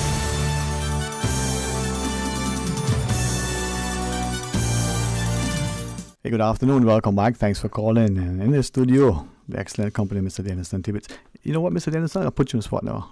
Going into the next break, I'm going to get you to take us into the break and come back from the break. You'll say, you host the show from here on out. All right? I'll be the guest, you'll be the host. How about that? No? We'll see. All right. If Mr. Denniston say we can take your call, we'll do that. No. The Susan's right there, 949-8037. Or if you have, the sort of wherewithal to dial a couple of extra numbers, then you can use the Flow toll-free line at 1-800. Yeah, that 800 number works all the time. Yep, 534-8255. And you can call and share your thoughts with us. Or you can WhatsApp 925-3261. It is, for me, reassuring, refreshing, rejuvenating, actually, that we live in a society where seemingly on the public's, radio station, funded from the public's purse through our taxes and allowing people to call and share an opinion for and against, maybe a sense of objectivity and impartial. It's good for democracy. Yeah, it is great for democracy. But you have a lot of people call in and abuse it too. Well, I say this very carefully because I think we have failed our society, in primarily through our education, not just our formal education, but our instructional, in getting us to a space where we can debate. Not only following whatever the rules of debate, proposing, opposing, and all that stuff, but a space where we think as clearly, as critically, not necessarily clinically, but as objective and as impartial as we can, even when we're impassioned about something, that we can speak to the issue, not to the personality, unless, of course, the personality weighs in on the decision is made, right? Well, you see, what I found, I mean, I've been around for quite a while. Mm-hmm. As a matter of fact, 2 days ago was my 73rd birthday. And I've been president of this and chairman of this, and I've been through the ropes. So in dealing with people all my life, I have found out that that people don't form opinions correctly. Mainly because they don't listen. They read only the headlines and they don't read any further. And they form opinions without really thinking. So over the years, I've tried to change that, and you know, I'm not always successful at it because I have this bad temper that I can't control sometimes, and But I like to shoot from the hip, and if I think something is wrong that you said, I'll tell you. Yeah. And we can debate it. We don't have to quarrel about it and hate each other. Here is something that, and if I say it incorrectly, I'm trying to remember how it's said. It talks about great minds discussing ideas, average minds, talking about events, and small minds talking about people. Something to that effect, right? I want us to get to a place where we're great minds, and as we discuss events, it's with a view of making it better going forward. Anybody can black out anybody, but it don't get us anyway. So let's not be the small mind that discuss people, or the average mind that talk about events, but a great mind that discuss ideas, innovation, and put forward proposals. There's also another saying that great minds think alike. Fools seldom differ. Fools seldom differ. Yeah. Well, that's why I like to be in your company, because I know you're a great mind. So hopefully I get there.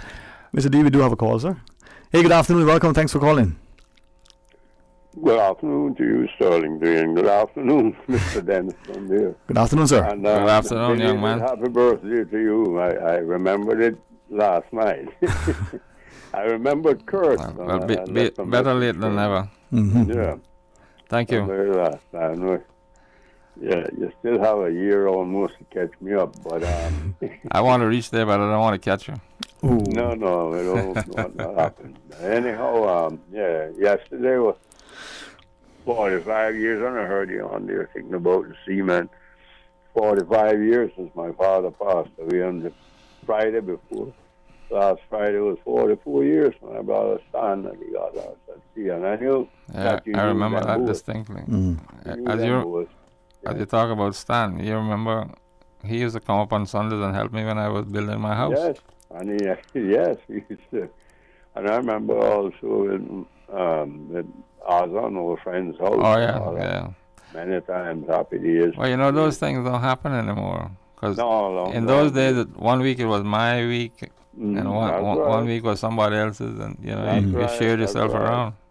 A friend would do the electrical and so forth. Exactly. So, the issue of the debates and all that, I've been very skeptical about debates a very long time now, and whether it does serve any true purpose or really useful purposes towards coercing or helping someone to decide on who they would vote for. To me, it's kind of dubious. But that's everyone to his own mind. But I sometimes we can make things so complicated, or think it so that we need to keep saying to people they need to be educated. And sometimes that drives people away and say, well, maybe I don't have enough education to even choose for a candidate. I just stay away from anything. But, we need to explain what type of education we're talking about, because some of the greatest minds, and who was called the greatest politician that the Western world has ever seen, was not an educated man. We all know who that was, Alexander Bustamante. And he was not, but he had a brilliant mind, and he was in touch with the common man, and the common man is the majority. And that's where the essence lies. The issue of the national vote, again, we need to explain things about that because many people would not understand the ramifications of it. We say a national vote. Personally, as I would read what others have said, with splitting up the country into 19 constituencies, we have sort of created more divisiveness. But anyway, it is what it is and what obtains. And I think it has its advantages and its disadvantages. Yes. Like anything else. Like everything, and anyway you're going to do it, it's never going to be perfect, and nobody's going to ever be really satisfied. But they write a new constitution every year, every 100 years. They need to explain exactly what that would be entailed in that, and also the results of it. Because you can't have 19 ministers, you can't have a cabinet made up of all 19 and so forth. So we need to say, when we say they're representing across the country or across the board, what would happen with that. And it would be a very complex situation as far as I see to work out, what exactly would happen after you do something like that. Well, I think where the problem comes in, Mickey, is that people who get elected for, let's say, Prospect, they forget that they are also elected for the whole of the Cayman Islands. So it's not just Prospect that they have to become a minister. Yeah, but yeah, in a way you are. Exactly, because you have to think not only of your constituents in that particular constituency, but you have to think of an overall thing. You have to think about Cayman Brac, and if you see the minister or the deputy doing something that you don't think is right, then you make sure you tell him that your ideas, because the end result is that we are all one people. It is all three small islands, and the thing is, creating a divisiveness. If you look at the first elections, but when you divide, people don't necessarily mean that is a divisive suggestion. Divisiveness comes because of thoughts of those people who think that things are divisive. Yes. But if you think that it's not, then it's not. Yeah, you can think of it that way if you like, but there's always been the 5 main districts, and the two in the Brac. The one in the Brac, it was considered the Brac and Little Cayman, which it is still, but then they're divided in two. It's always been, this is West Bay, this is that. So each person, maybe the way it was, how it used to be, I don't know really all the reasons behind it, but I thought it was to even out things and say, well, it would move more an even type of system with 1,000 here, 1,100 close as it can be, and we see that with the numbers. Well, I'm sure that was the thought originally, but as it has turned out, it's a little more far-fetched. Yeah. But let me ask you this, Mickey, and I've always thought about this.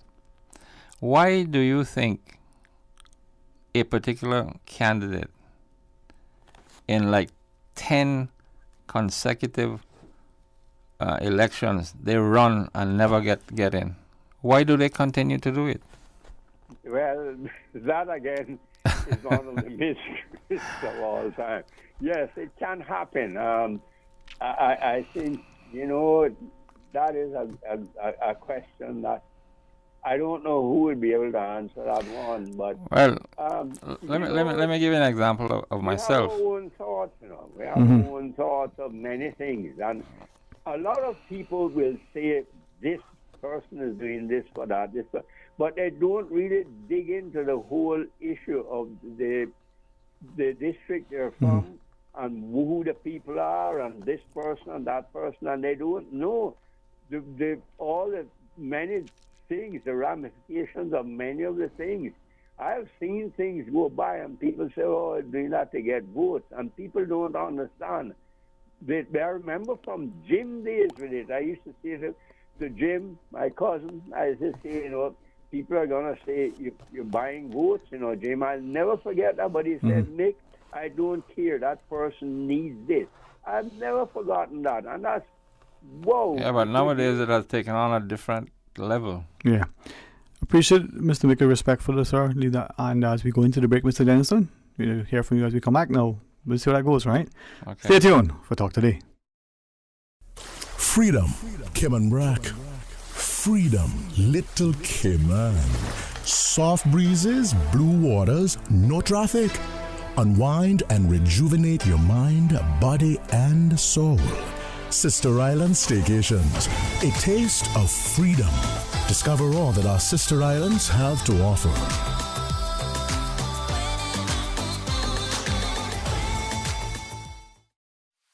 We are telling you ahead of time, giving you the heads up to get ready.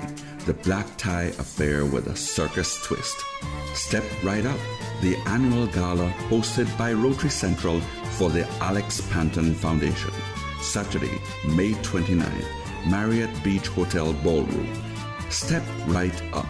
Support the Alex Panton Foundation, dedicated to serving and preserving young people through vulnerable times, mental health intervention, treatment, guidance, preserving life. The ambience of a circus affair. Tickets are limited, tickets are precious.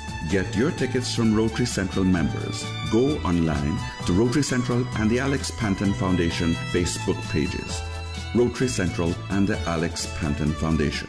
Rotary opens opportunity. So, Gianna, how often have you been flossing? I see. And are you still working over at the daycare? Okay. How are your boys doing? Right. Now you just tell me if this hurts. With 99% of medical claims paid in under 5 days, we're like a dentist that doesn't try to talk to you with your mouth full. That's a doozy. CG Britke. Insurance, health, pensions, life. Good like that. Everyone is invited to come out to a meeting by Ezard Miller on Thursday, March 11th at the Frank Sound Park on Mercator Street at 8 p.m. That's a meeting by Ezard Miller at the Frank Sound Park on Mercator Street on Thursday, March 11th at 8 p.m. All are invited. Talk today. But I do have some questions. Talk today. Cayman Islands' foremost listeners' participation program. Talk today. Because there are more questions than answers. What the public is saying. Waging to take your calls right now. Sterling Dwayne Ebanks. Welcome back to Talk Today. I'm your co-host, Denniston Tibbetts, and I'm trying to assist Sterling Dwayne. He thinks that I'm imparting some of my knowledge that I've gained over the years. Oh, you are indeed, sir. Most graciously, and I'm very grateful to it. You see, this is where we as a people can be so much better if we're willing to, first and foremost, have humility, exhibit great respect, and what I think the wherewithal to step into the shoes of our elders with a sense of purpose after having gained, their trust, having allowed them to impart their wisdom and being available for them to provide counsel. Too many of us, we believe that we're better and better than what we are, and if we were half as good as we think we are, we'd be twice as good as we actually are. But then again, that's another story for another time, right? Exactly. So, I have fallen into the problem with myself in that I don't know, maybe because of my vocation, I don't consider myself a senior citizen, and I know I am. And when I'm chairing a meeting with my seafarers, sometimes I forget that they're much older than me, my age or much older, and I get annoyed when I say, please turn your phone off, and then all of a sudden somebody's talking to me, that really gets my blood boiling. But I have to remember that these are older people and they you know, they can't hear and so I'm afraid that I have to do something about that. You know, they say patience is a virtue, but never pay for patience because you get tribulation, right? But the problem is that I think too many of us, we judge that which we don't know, and sometimes we see a situation and make false assumptions that turn out to be false. Well, I've seen that so many times with people who, you know, and I shouldn't use the lady that has worked for me for 22 years as a housekeeper. But she only hears the headline. She goes, Mr. Tibbet, so and so. And I said, please read the contents. You know? So, but and I find so many people like that. Yeah. But then to her and to many that are like that, as you shared, isn't it then the responsibility of the media, right? To be objective and impartial. Stop pandering to some profiteering motive, right? And make sure that the headlines are objective. Well, you see, unfortunately, money makes the world go round, and fantastic headlines make money. Sensationalistic, right? Yeah. But then in that doesn't make it right, of course. Doesn't make. But in defense of that sort of approach, or to counter that approach, there are many of us who don't want the truth. You know, George Jones' song, The Cold Hard Truth, right? That actor that said, you can't handle the truth, right? How many of us actually want that honesty? I do, and you do. Kindred spirits, right? But think of your spouse, your sibling, your business partner, whomever. How many really want and value that cold, hard truth? Not that it has to be inflammatory nor offensive, but the truth, right? Does this dress make my... And then you say, how many people want that? What if the politician, sir, comes to the public and says, listen, guys, we are broke. We're flat broke. Without adding any commentary that the last government was wasteful or that whichever, just straight up says this is the true financial position of the country. You think that the business community, the voters would like that? No. Right? But yet you pull out, maybe it's not the politician, maybe it's the principal at the school, maybe it's the principal in the business, in the firm who says, guys, we're hemorrhaging. You know, we need to cut our losses. Well, it goes in every walk of life because I have witnessed policemen who I have a lot of respect for. Yes, sir. Do the wrong thing. Yeah, unfortunately. And you see that on the international news all the time. I say this carefully because, like you, I have immense respect for police and policing. There's a time when I thought if I was good enough, I would be one, right? But I'm very, very careful that we are following, and worse, probably being misled into a path where we're going to create urban commandos, just like we see in other parts of the world. That is where leadership comes in. I mean, the people who are head of, the commissioner and his subordinates. It all. I mean, I'm not pat myself on the shoulder, but I'm the president of the Seafarers Association. Right. And in the 3 years that I've been there, it has completely turned around because I take an interest. I love what I do, and I love the people who are members. Leadership, right? You know. So look at if you think it's appropriate, guide me, because policing, community safety and security, community involvement, very important to me. That is the measure of the quality of life in the society, that you can sit on the beach quietly by yourself, male or female, young or old, or alike, and to have absolute confidence that you're safe. Or you can take your camera and venture into the highlands and not have to even question whether you're going to be attacked by a person or by some animal, right? Some ferocious dog that's off his leash. Now, people say, oh, that's idealistic, not real. No, it doesn't have to be. If 2020 taught us anything, Cayman can be a bubble. Not a phrase I like. So if that bastion, right, that we have created, this haven to have protected us from the boogeyman from outside, could we not also have a mantra and a mindset within the society that has inculcated an ethos that the people in this society, their lives, their person and their property are paramount importance, and we don't have to worry about if somebody does something that somebody doesn't want it, what the consequence will be, right? but yet we turn a blind eye to so much. Well, not only do you turn a blind eye, but the punishment or the consequences are not the same for everyone. Okay, so there are some who can do something and act with impunity. Exactly. And that is wrong. Yeah. But Mr. Denniston, you saying that hopefully will get people to understand that it's important, but it's been ignored equally. Oh, yeah. Right? Well, we know that, but that doesn't mean that it's not important. So then how do we get leadership to recognize the importance of that, so that I look at our young people, they see and they copy what they see. So if they see Mr. Big, whoever that is. I'll give you an example of something that happened just yesterday. I was in my office. The treasurer was there, and so was the office manager. This young man comes in, and I says to him, I said, "Can I help you, young fellow?" He says, is Pastor so-and-so here? I said, "Well, this is not a church. Who is Pastor so-and-so?" Then he tells me a number I should call. So I call the number, and he tells me that's his mother. No, I mean, I said, "Don't you know where your mother works?" "No, sir." In other words, the parents, we have to do the right thing as parents, you know. That's where it starts, huh? You know, that's where it starts. My parents, thankfully, I think did the right thing with me and my siblings, and I know that I did the right thing with my children.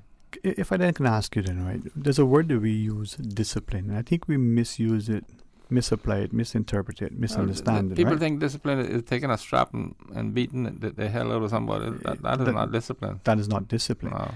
And when we hear spare the rod, spoil the child, we misunderstand that. I'm not a shepherd by any means. I never had a flock of sheep. But the staff, the rod, used to be extended to put them back in line, right? Not to hit. So as we go to the break and we come back, we invite our callers. Maybe I invite us to consider something where we talk about, discipline, but instruction. So as the parents in the home providing instruction to their children, not just about manners and all the values and the virtues that we were instilled. Also, parents have to be honest with their children. Honesty. Honesty is the best policy. Well, my favorite singer, Billy Joel, says honesty. Such a lonely word, right? It's a song that I think you better stick to this job because you see your friends, man. All right, that's a song that I asked Susan to play after the break, right? If she thinks it's appropriate, Billy Joel, honesty, and maybe that'll be the mantra. My question that I posed earlier was, is the destination ahead worth the journey? Some say once you follow Christ, it is. Others would share. Well, let's pause, Mr. Dennis, and take the news break. When we come back, let's ensure that any callers are answered, and any continued counsel that you will offer will be, at the very least, adhered to. And imagine it's free. Well, is it so? Is it so? Stay tuned for Talk Today. Today's biggest news. Radio Cayman. It's only 2 species that we have in North Present. Your voice, your choice. It is in the best interest of the people of these islands.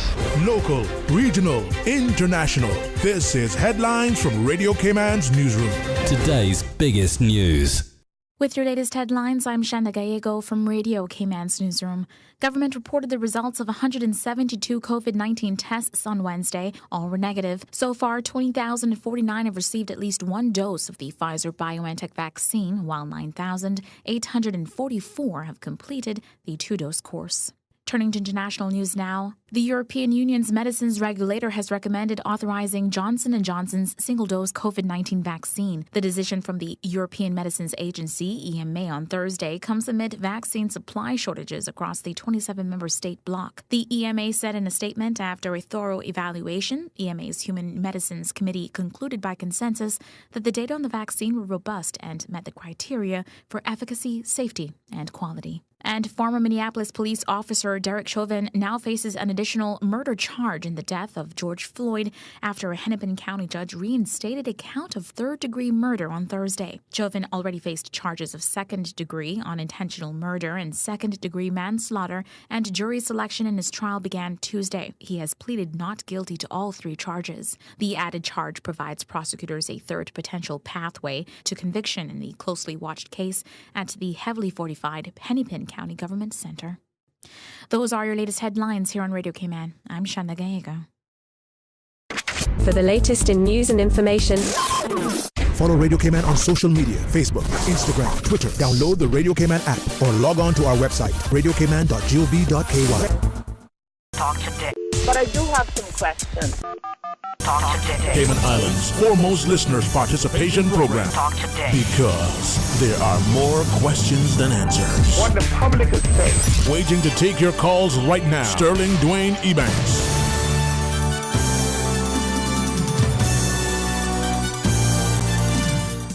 Welcome back to Talk Today with me, Dennis and Tibbetts, and the host, Sterling Dwayne. I think we have a call on the line. Hello, good afternoon. Hello.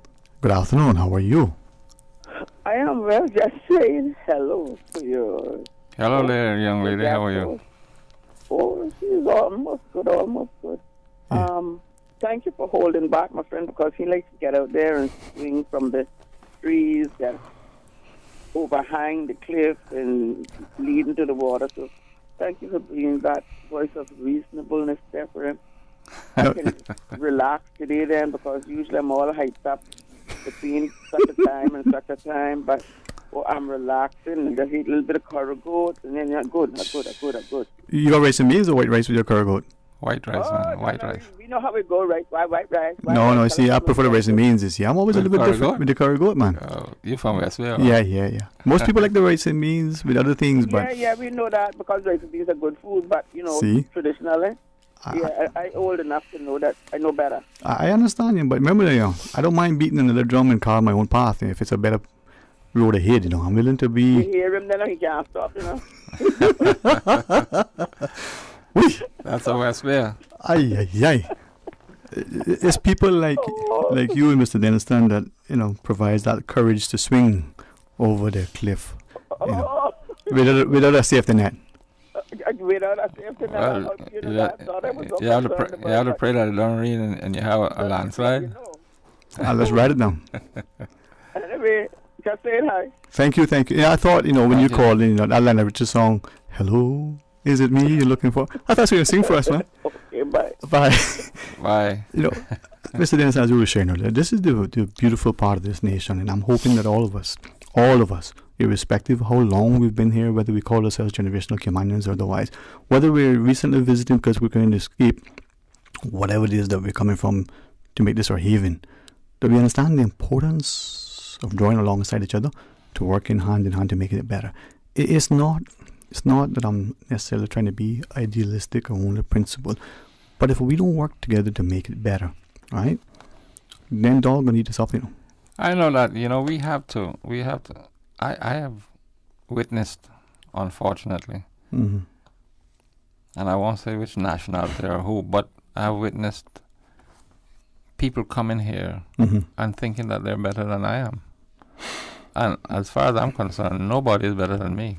I'm a Caymanian, a 5th or 6th generation Caymanian, and I'm proud of that. I'm also proud of the fact that I grew up in Jamaica and went to school in Jamaica, and that's part of my culture. But I never tried to take Caymanian culture to Jamaica. Yeah.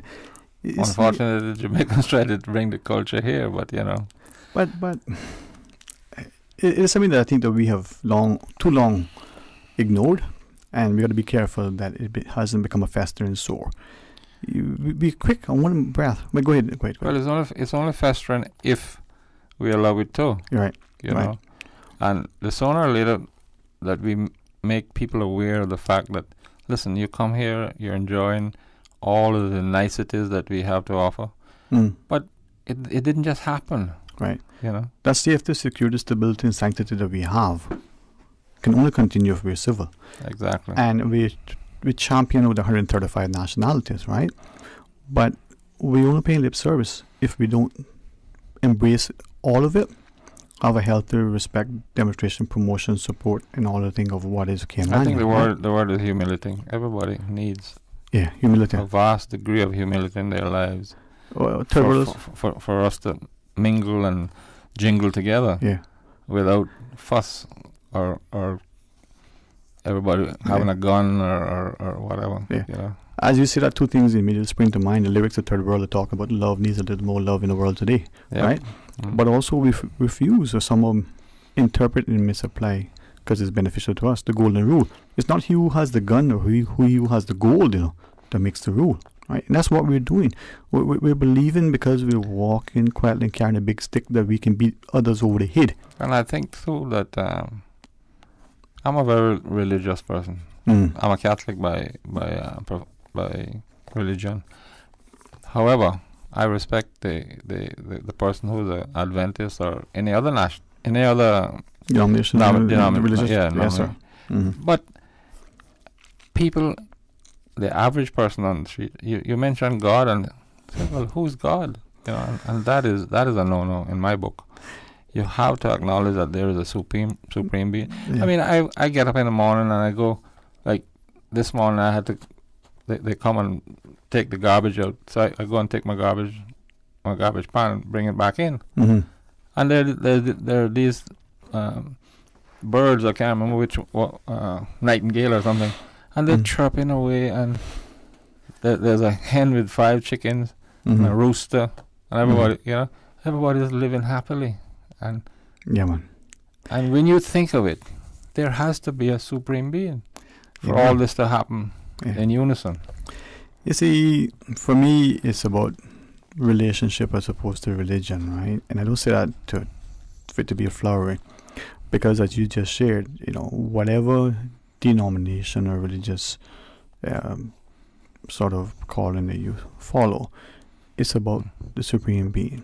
Exactly. It's about understanding the humility that should, be part of our steps and our labors. It's about the respect and the love that we should have one for the other. But it's also about the willingness to lead with conviction and compassion. And as fervent as we may be in our endeavors, are we cognizant of our actions and implications of our actions on others? And as I look at our people, the word that you've used is a word that resonates with me: humility before honor.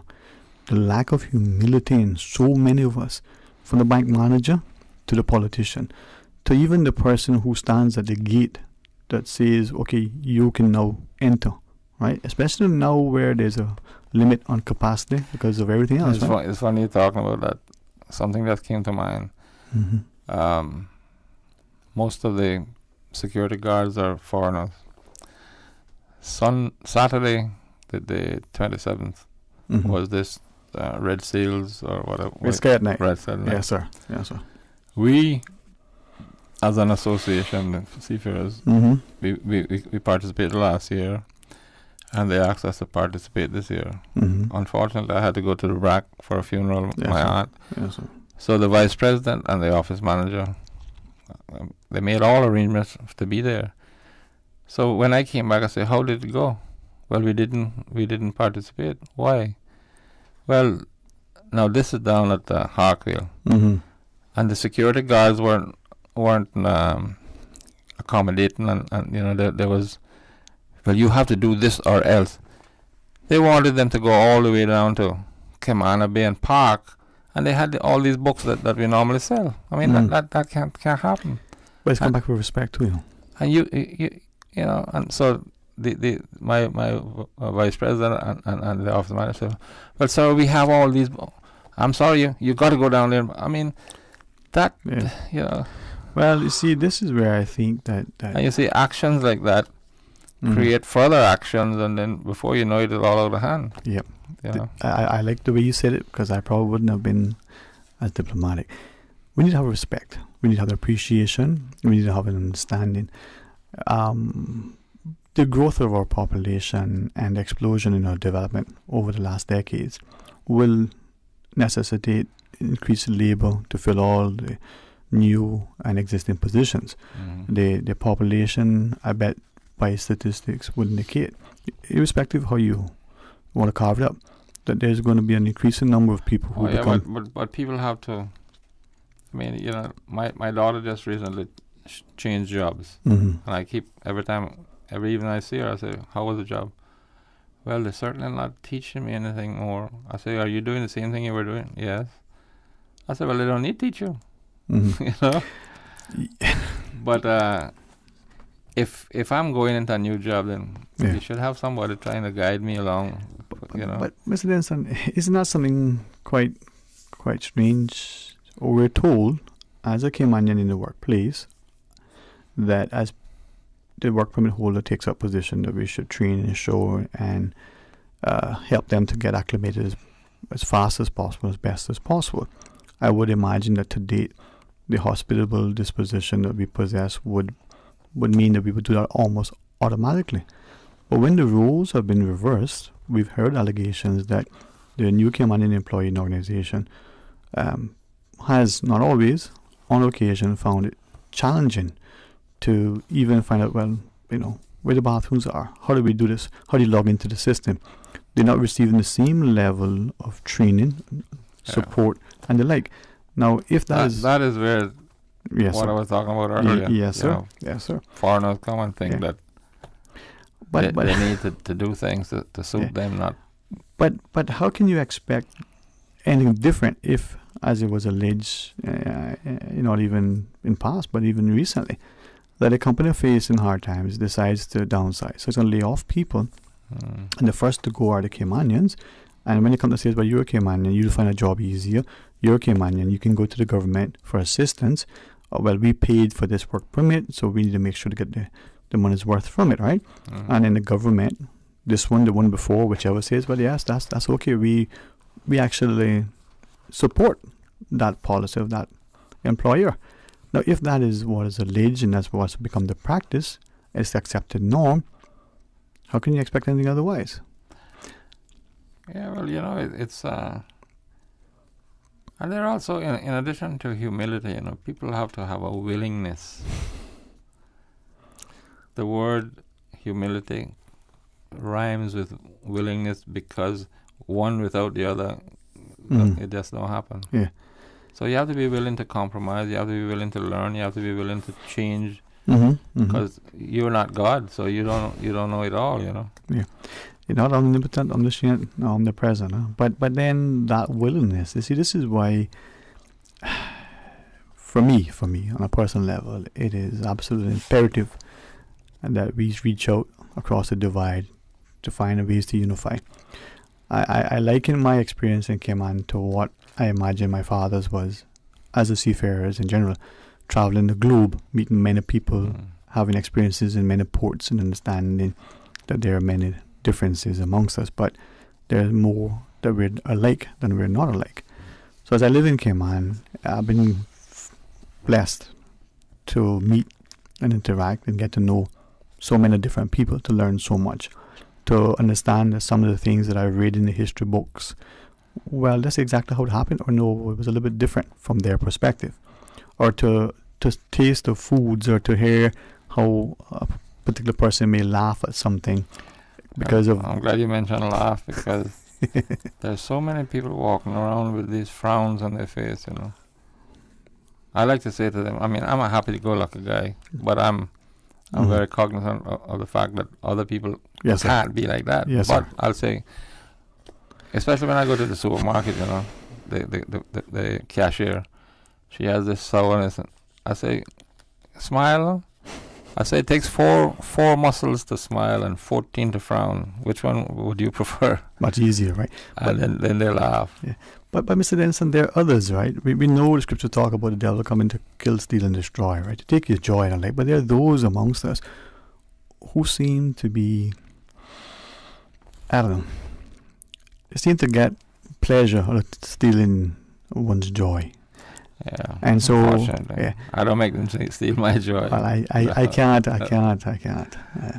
But yet, when we see growing friendships, when we see budding love, when we see an opportunity to explore and experience something new, right?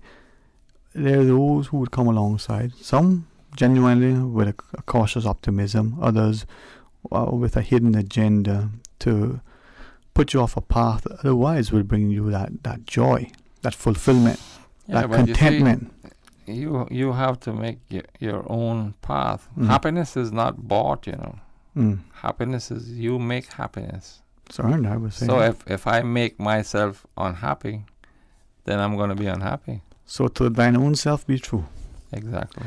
Well, you know what? Sometimes the things we want, we have to be. But those parents, we come back to the parents, because let me tell you, if my father and my mother were prudes and didn't do what they were supposed to do, I'm not saying that they were perfect, but they were perfect enough that it rubbed off on all of their offspring, and we in turn make it even better for our offspring. Yeah. And that's the end result. I mean, what Dad and Mama did for me and Kurt and Buzza and my sister, then we're going to do it better for our children. Well, and that's the cycle of life. Yeah, man. But I mean, when I see two brothers fighting, I mean, I've seen brothers fighting and knock out teeth and blood and all that. And I'm saying, where do these people come from? And you wonder, that could never happen to me and my two brothers and my sister, because we're all in advanced age now, and we're still like when we were children. There's a love. Exactly. Right. You see, that's something that I look at to my parents, and I'm grateful for the example. And as you shared, you're not saying that we don't have differences with our siblings, but we have such an undying, unyielding love that nothing will come between. Yeah. You can insult him, but nobody else can, right? There you go. All right, we're going to pause, Mr. Denniston. You see how, today went good without your company. I don't know that I would have had the same spirit. But as the caller before shared, without your counsel, I may have jumped off the cliff. Whether it's Marcy or, as I say, Marie, sometimes we just have to be. Let's pause and take a break, and let's see what happens when we return. Stay tuned for Talk Today. Things just got a bit hotter on the island. Come in today and order the new spicy Korean subs at Subway. They're sweet, spicy, and especially satisfying. Stop in and try the pulled pork with spicy Korean sauce, or the chicken with spicy Korean sauce. And you can message WhatsApp at 929-4658. Order online or use Let's Eat or the Bento app. The spicy Korean subs at Subway in 2 flavors, extra saucy and extra spicy. Subway, eat fresh. Why work with a Suriba agent? We can tell you that those letters represent a proven understanding of the real estate market in the Cayman Islands. But it also means so much more than that. Our trained Suriba agents are committed to ethics, integrity, and excellence of practice. It's all about confidence, knowing you are working with a qualified Suriba agent. As members of Suriba, your trust is our promise. To find a Suriba agent today, or to search thousands of listens, visit Suriba.com. Suriba, the mark of excellence in real estate. The Tuesday and Thursday edition of The Business Buzz is brought to you by Cayman Medical Supplies, providing quality pharmaceuticals, medical supplies, and consumer products to healthcare providers, retailers, and ultimately the patients at a reasonable rate in a friendly, caring, and timely manner. Cayman Medical Supplies is located at number 93 Smith Road, Windward Center. Telephone 949-6211. Calling all Caymanians, the Alliance of Progressives and Independents are launching their election campaign this Saturday, March 13th. Join us at the A.L. Thompson's parking lot from 7 p.m. Meet the candidates and hear more about the alliance that promises to create a stronger, safer future for Cayman together. See you Saturday, 7 p.m. at the ALT parking lot. Don't miss it. This is a paid advertisement by the Progressives. Talk today. But I do have some questions. Talk today. Cayman Islands' foremost listeners participation program. Talk today. Because there are more questions than answers. What the public is saying. Waiting to take your calls right now. Sterling Dwayne Ebanks.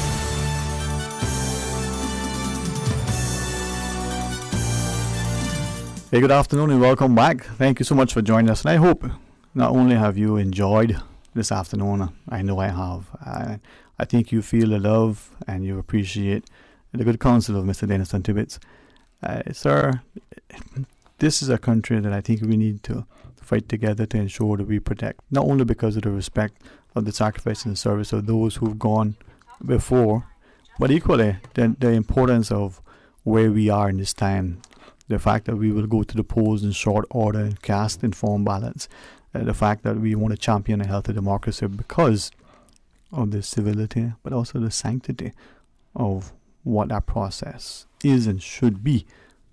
But then thereafter, remain engaged and involved and informed and being prepared as we give responsibility to those whom we've elected to hold them accountable. My hope is that whoever gets elected this time, that they will stick to helping the people and not helping themselves. And not confusing a help up with a handout. Exactly. Right? And for those who don't understand the West Bay colloquialism, how do we help people without disrespecting them by giving them, one little piece of bread today and then Christmas a little piece of turkey? Put policies in place. Be prudent with our financial. Exactly. You got to do things. When I say help, man. I don't mean give them $500 or pay the rent or something like that. I mean to put things in put laws and things in government that will assist the average person to live a decent and much happier life. Would you again be so gracious to guide me? Two things to that point. First, sometimes that help may extend to us providing some assistance, financial otherwise, to get the person or the people back on their feet, onto a path to employment, education, and so on, so that they too will then pay in kind what they receive, right? Yeah, but that should not be done because you expect that person to do something for you. Perfectly. I agree with you. So that brings me to the second thing. Us, the citizens of this country, voters and non-voters alike, have we come to a place of expectation that the people that are elected must give us something? We complain and curse them for doing so, but when we don't get it, we curse them some more, right? So where is the payment? Unfortunately, a lot of people think that way. Okay. If you don't give me something, I'm not going to vote for you. Right. I mean, and that should not be. And if I don't get it, no. Yeah. Right? So we as a people, voters in particular, what can we do to ensure that we don't disrespect ourselves and devalue our vote by demanding that the politician give us something personally? The house top, the roof, the windows, the piece of land, the topsoil, whatever. What people have to think about is the life that we are privileged to have here. And that is not conducive to this way of life. Right. So you have to be very careful and use the distinction very, very subtly and carefully, because you can fall into the rut of, well, if I don't get my turkey this year, and I'm voting for you next time. Right. That should not. That shouldn't even be a thought that enters your mind. But we've heard people say, and people of position of influence, from the politician to others, right? But because we're sort of looking at an election that is going to transpire, God sparingly, in short order. We've had people in positions of influence in the past proffer that principles and integrity, honesty and ethics, those values and virtues, they don't put food on the table. So no, but I wasn't going to bring this up, but I've seen something that I do not agree with, and I don't think it should be. But these signs with the batteries on the road saying that so and so happening, the present government is using them to advertise their candidates, and I think that is totally wrong. I don't care who disagrees with me, but I disagree with that. That should not happen. Those things are bought by NRA for the road system, and to have people being flashing on the it is definitely an advantage to all the other candidates. Other risk that somebody might chastise me for it or try to. Abuse of power, abuse of office, abuse of position, abuse of resources. Okay. Yeah. I just want to make sure I didn't misunderstand you. That's what it is. Well, the people need to see through it, Take one more call, Mr. D. Yeah. Hey, good afternoon and welcome. Thanks for calling. Good afternoon, Mr. Chocolate Man. Good afternoon, ma'am. How are you today? Good, Mr. Callum to Tibet. Good afternoon, ma'am. I don't have much to say. I just have to say that I think what's happening here in the island, people when they vote, not everybody, they vote with a lot of high expectation, and they feel because they vote for someone that they owe them for the whole 4 years, and it just goes on and on as long as the individual keep getting in there 4 years. So I think really and truly that we need to put the high expectation down and look at what the island needs, and let's get what island needs and try to be good to each other and try to put away some of this hatred and this low mentality because I'm not voting for you because I got bills to pay and I got this to pay and blah blah blah blah. Everybody got bills, even those that are not working got bills. Exactly. All the people on the streets running from a bill, So I just say it's high expectation. And all I have to say about this new election, may the best man win. Y'all have a great one. Okay. Thanks. Yeah, thanks very much. Mr. Denson, one of our listeners has quickly sent in a comment to say that the signs that you refer to are not from the NRA but from AI rentals. Now, again, they were used for as such, so okay. Yeah. All right. Appreciate our listeners keeping us. Are they available to the other candidates? That's another story. Well, one of the things too that we. I stand to be corrected. Yeah. And one of the things too that I think we probably quickly recognizing is that our elections over the years, despite the cap on spend, because that cap doesn't kick in until after nomination day, people that are better financial resources. People abuse it.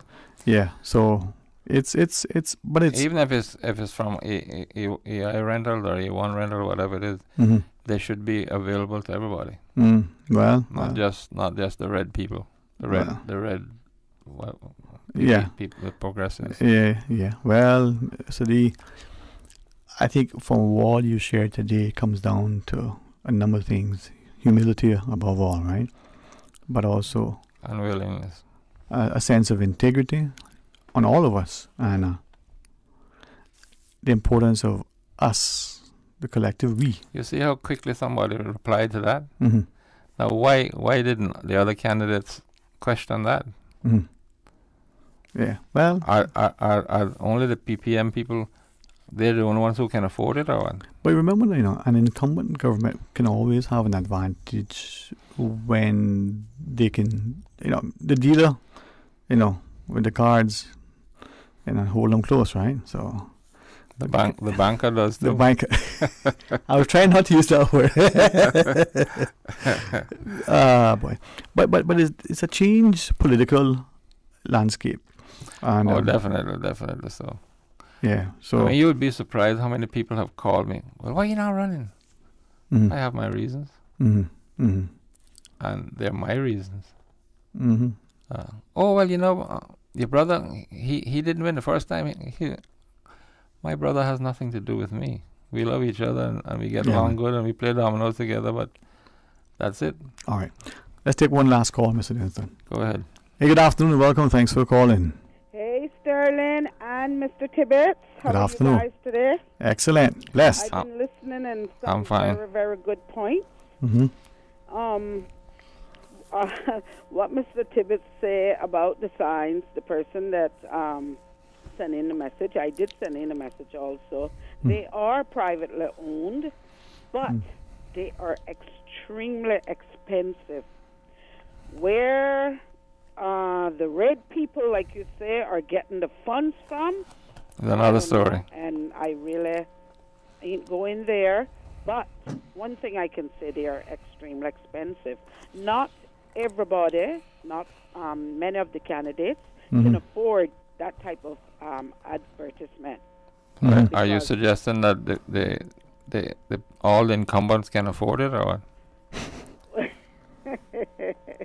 Well, I mean, I'm not saying anything about it. I'm just saying that it should not happen. Right. The thing is that, I guess whoever can afford it, because they are available to everyone. They are available to anyone because I know for different events, we have checked on them, and that's how we come to find out that they were very expensive. They charge you, I don't remember whether it's by the day or by the hour or by the ad they charge you, and for the console alone. Yeah, but the reason why I said NRA because I've only seen them advertising roadworks and all that. Yeah.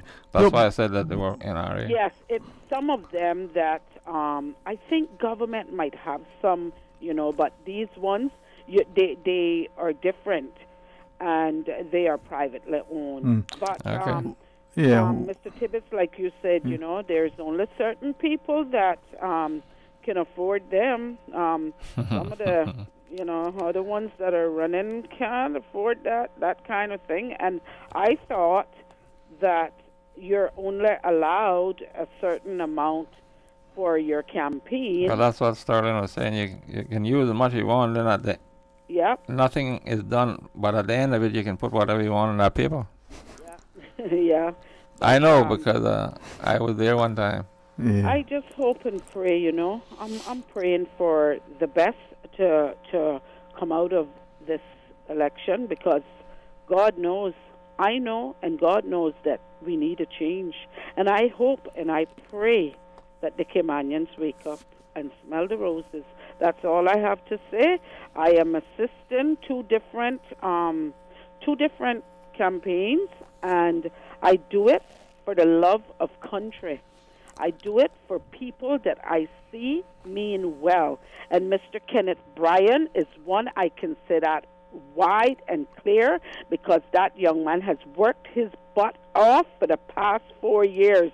And he is one of few that has earned his money for the past 4 years, because you see all of the cleanup and all of the road paving and all of the money that is flooding out now because it is election. What happened to the past 4 years?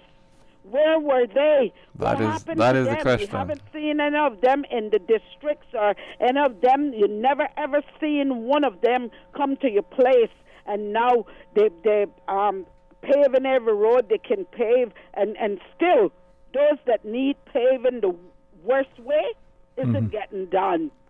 So I just wanted to get that piece. Yeah, man. Thanks, Sterling, for taking my call. Thank you, Joe. And Mr. Tibbetts, you continue to voice.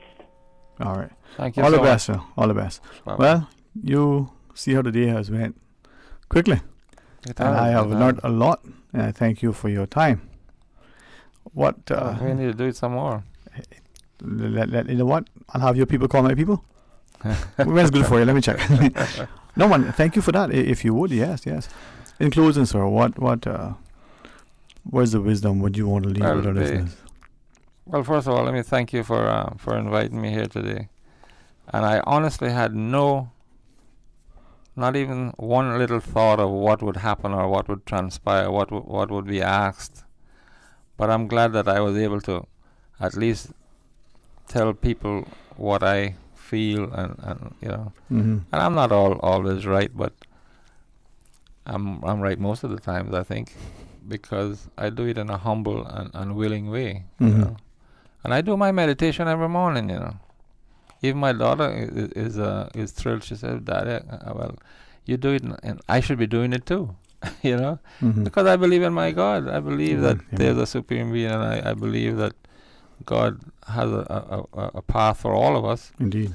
And I'm so thrilled to be here really today, like I said before, but more thrilled that I was able to talk with people who have views that probably don't agree with what I said, but humility. That's part of it. Humility. Yep. That's what there I it is, said. man. Yeah. Respect, love, humility, and sometimes a desire to champion willingness. Yes, and sometimes we got to be courageous enough to pursue that thing we want without pressuring, without coercing, without, in a sense, as I've find that the word now may have a different connotation, persuading. Yeah. But the beating heart sometimes is better than one that isn't, right? So definitely. There's one other thing I'd like to say. Mhm. And this is more to do with the seafarers. Mhm. Now, the next seafarers meeting, that general meeting that we have, is on the 16th. Tuesday coming, huh? Tuesday coming, and it's a social. Mhm. A guy, a seafarer, saw me at the hospital yesterday and said, "Boy, how you make me go up." Well, he didn't say go up. How you make me went up by you to the night. I said, "Sir, did you listen to the ad from the social, whatever you call it?" Mhm. "Oh, yeah." I said, "Well, you obviously didn't, because I listened to it myself, and it said the 16th. Mhm. And it's always the third Tuesday of the month. So Right. how do you make that mistake that you come on the 9th? And Mr. you know? Bobo has his bus as well. Exactly. So Yeah. this Tuesday, what time? At 7 o'clock. 7 o'clock. This Tuesday, Seafarers Hall. A lot of food. Miss Vivian from East End catering, and we have JR and his band playing. So Yeah, man. you can dance, and because the meeting will be not much business done that night. Yeah. It's a social. It's a social. So, well, this is important for us. And thank you, and to all the seafarers, and thank you for your stewardship. But thank you for your company and your counsel today. Very much appreciated, sir. Pleasure was all mine, sir. All right, well.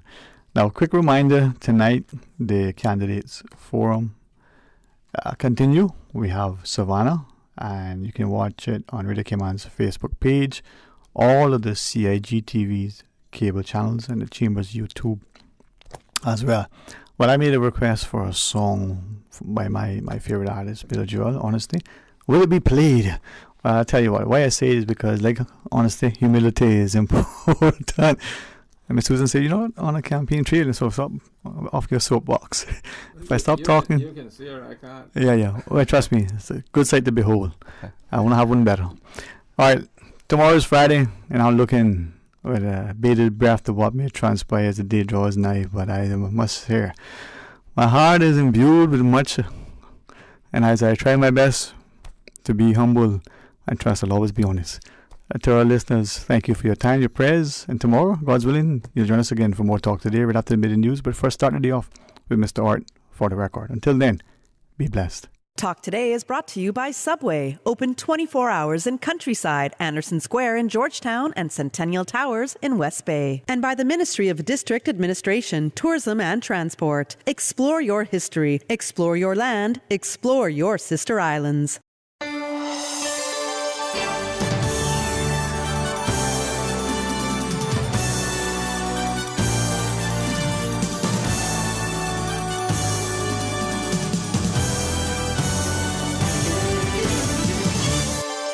Shaken yet standing firm. I was not built to break. This is Radio Cayman.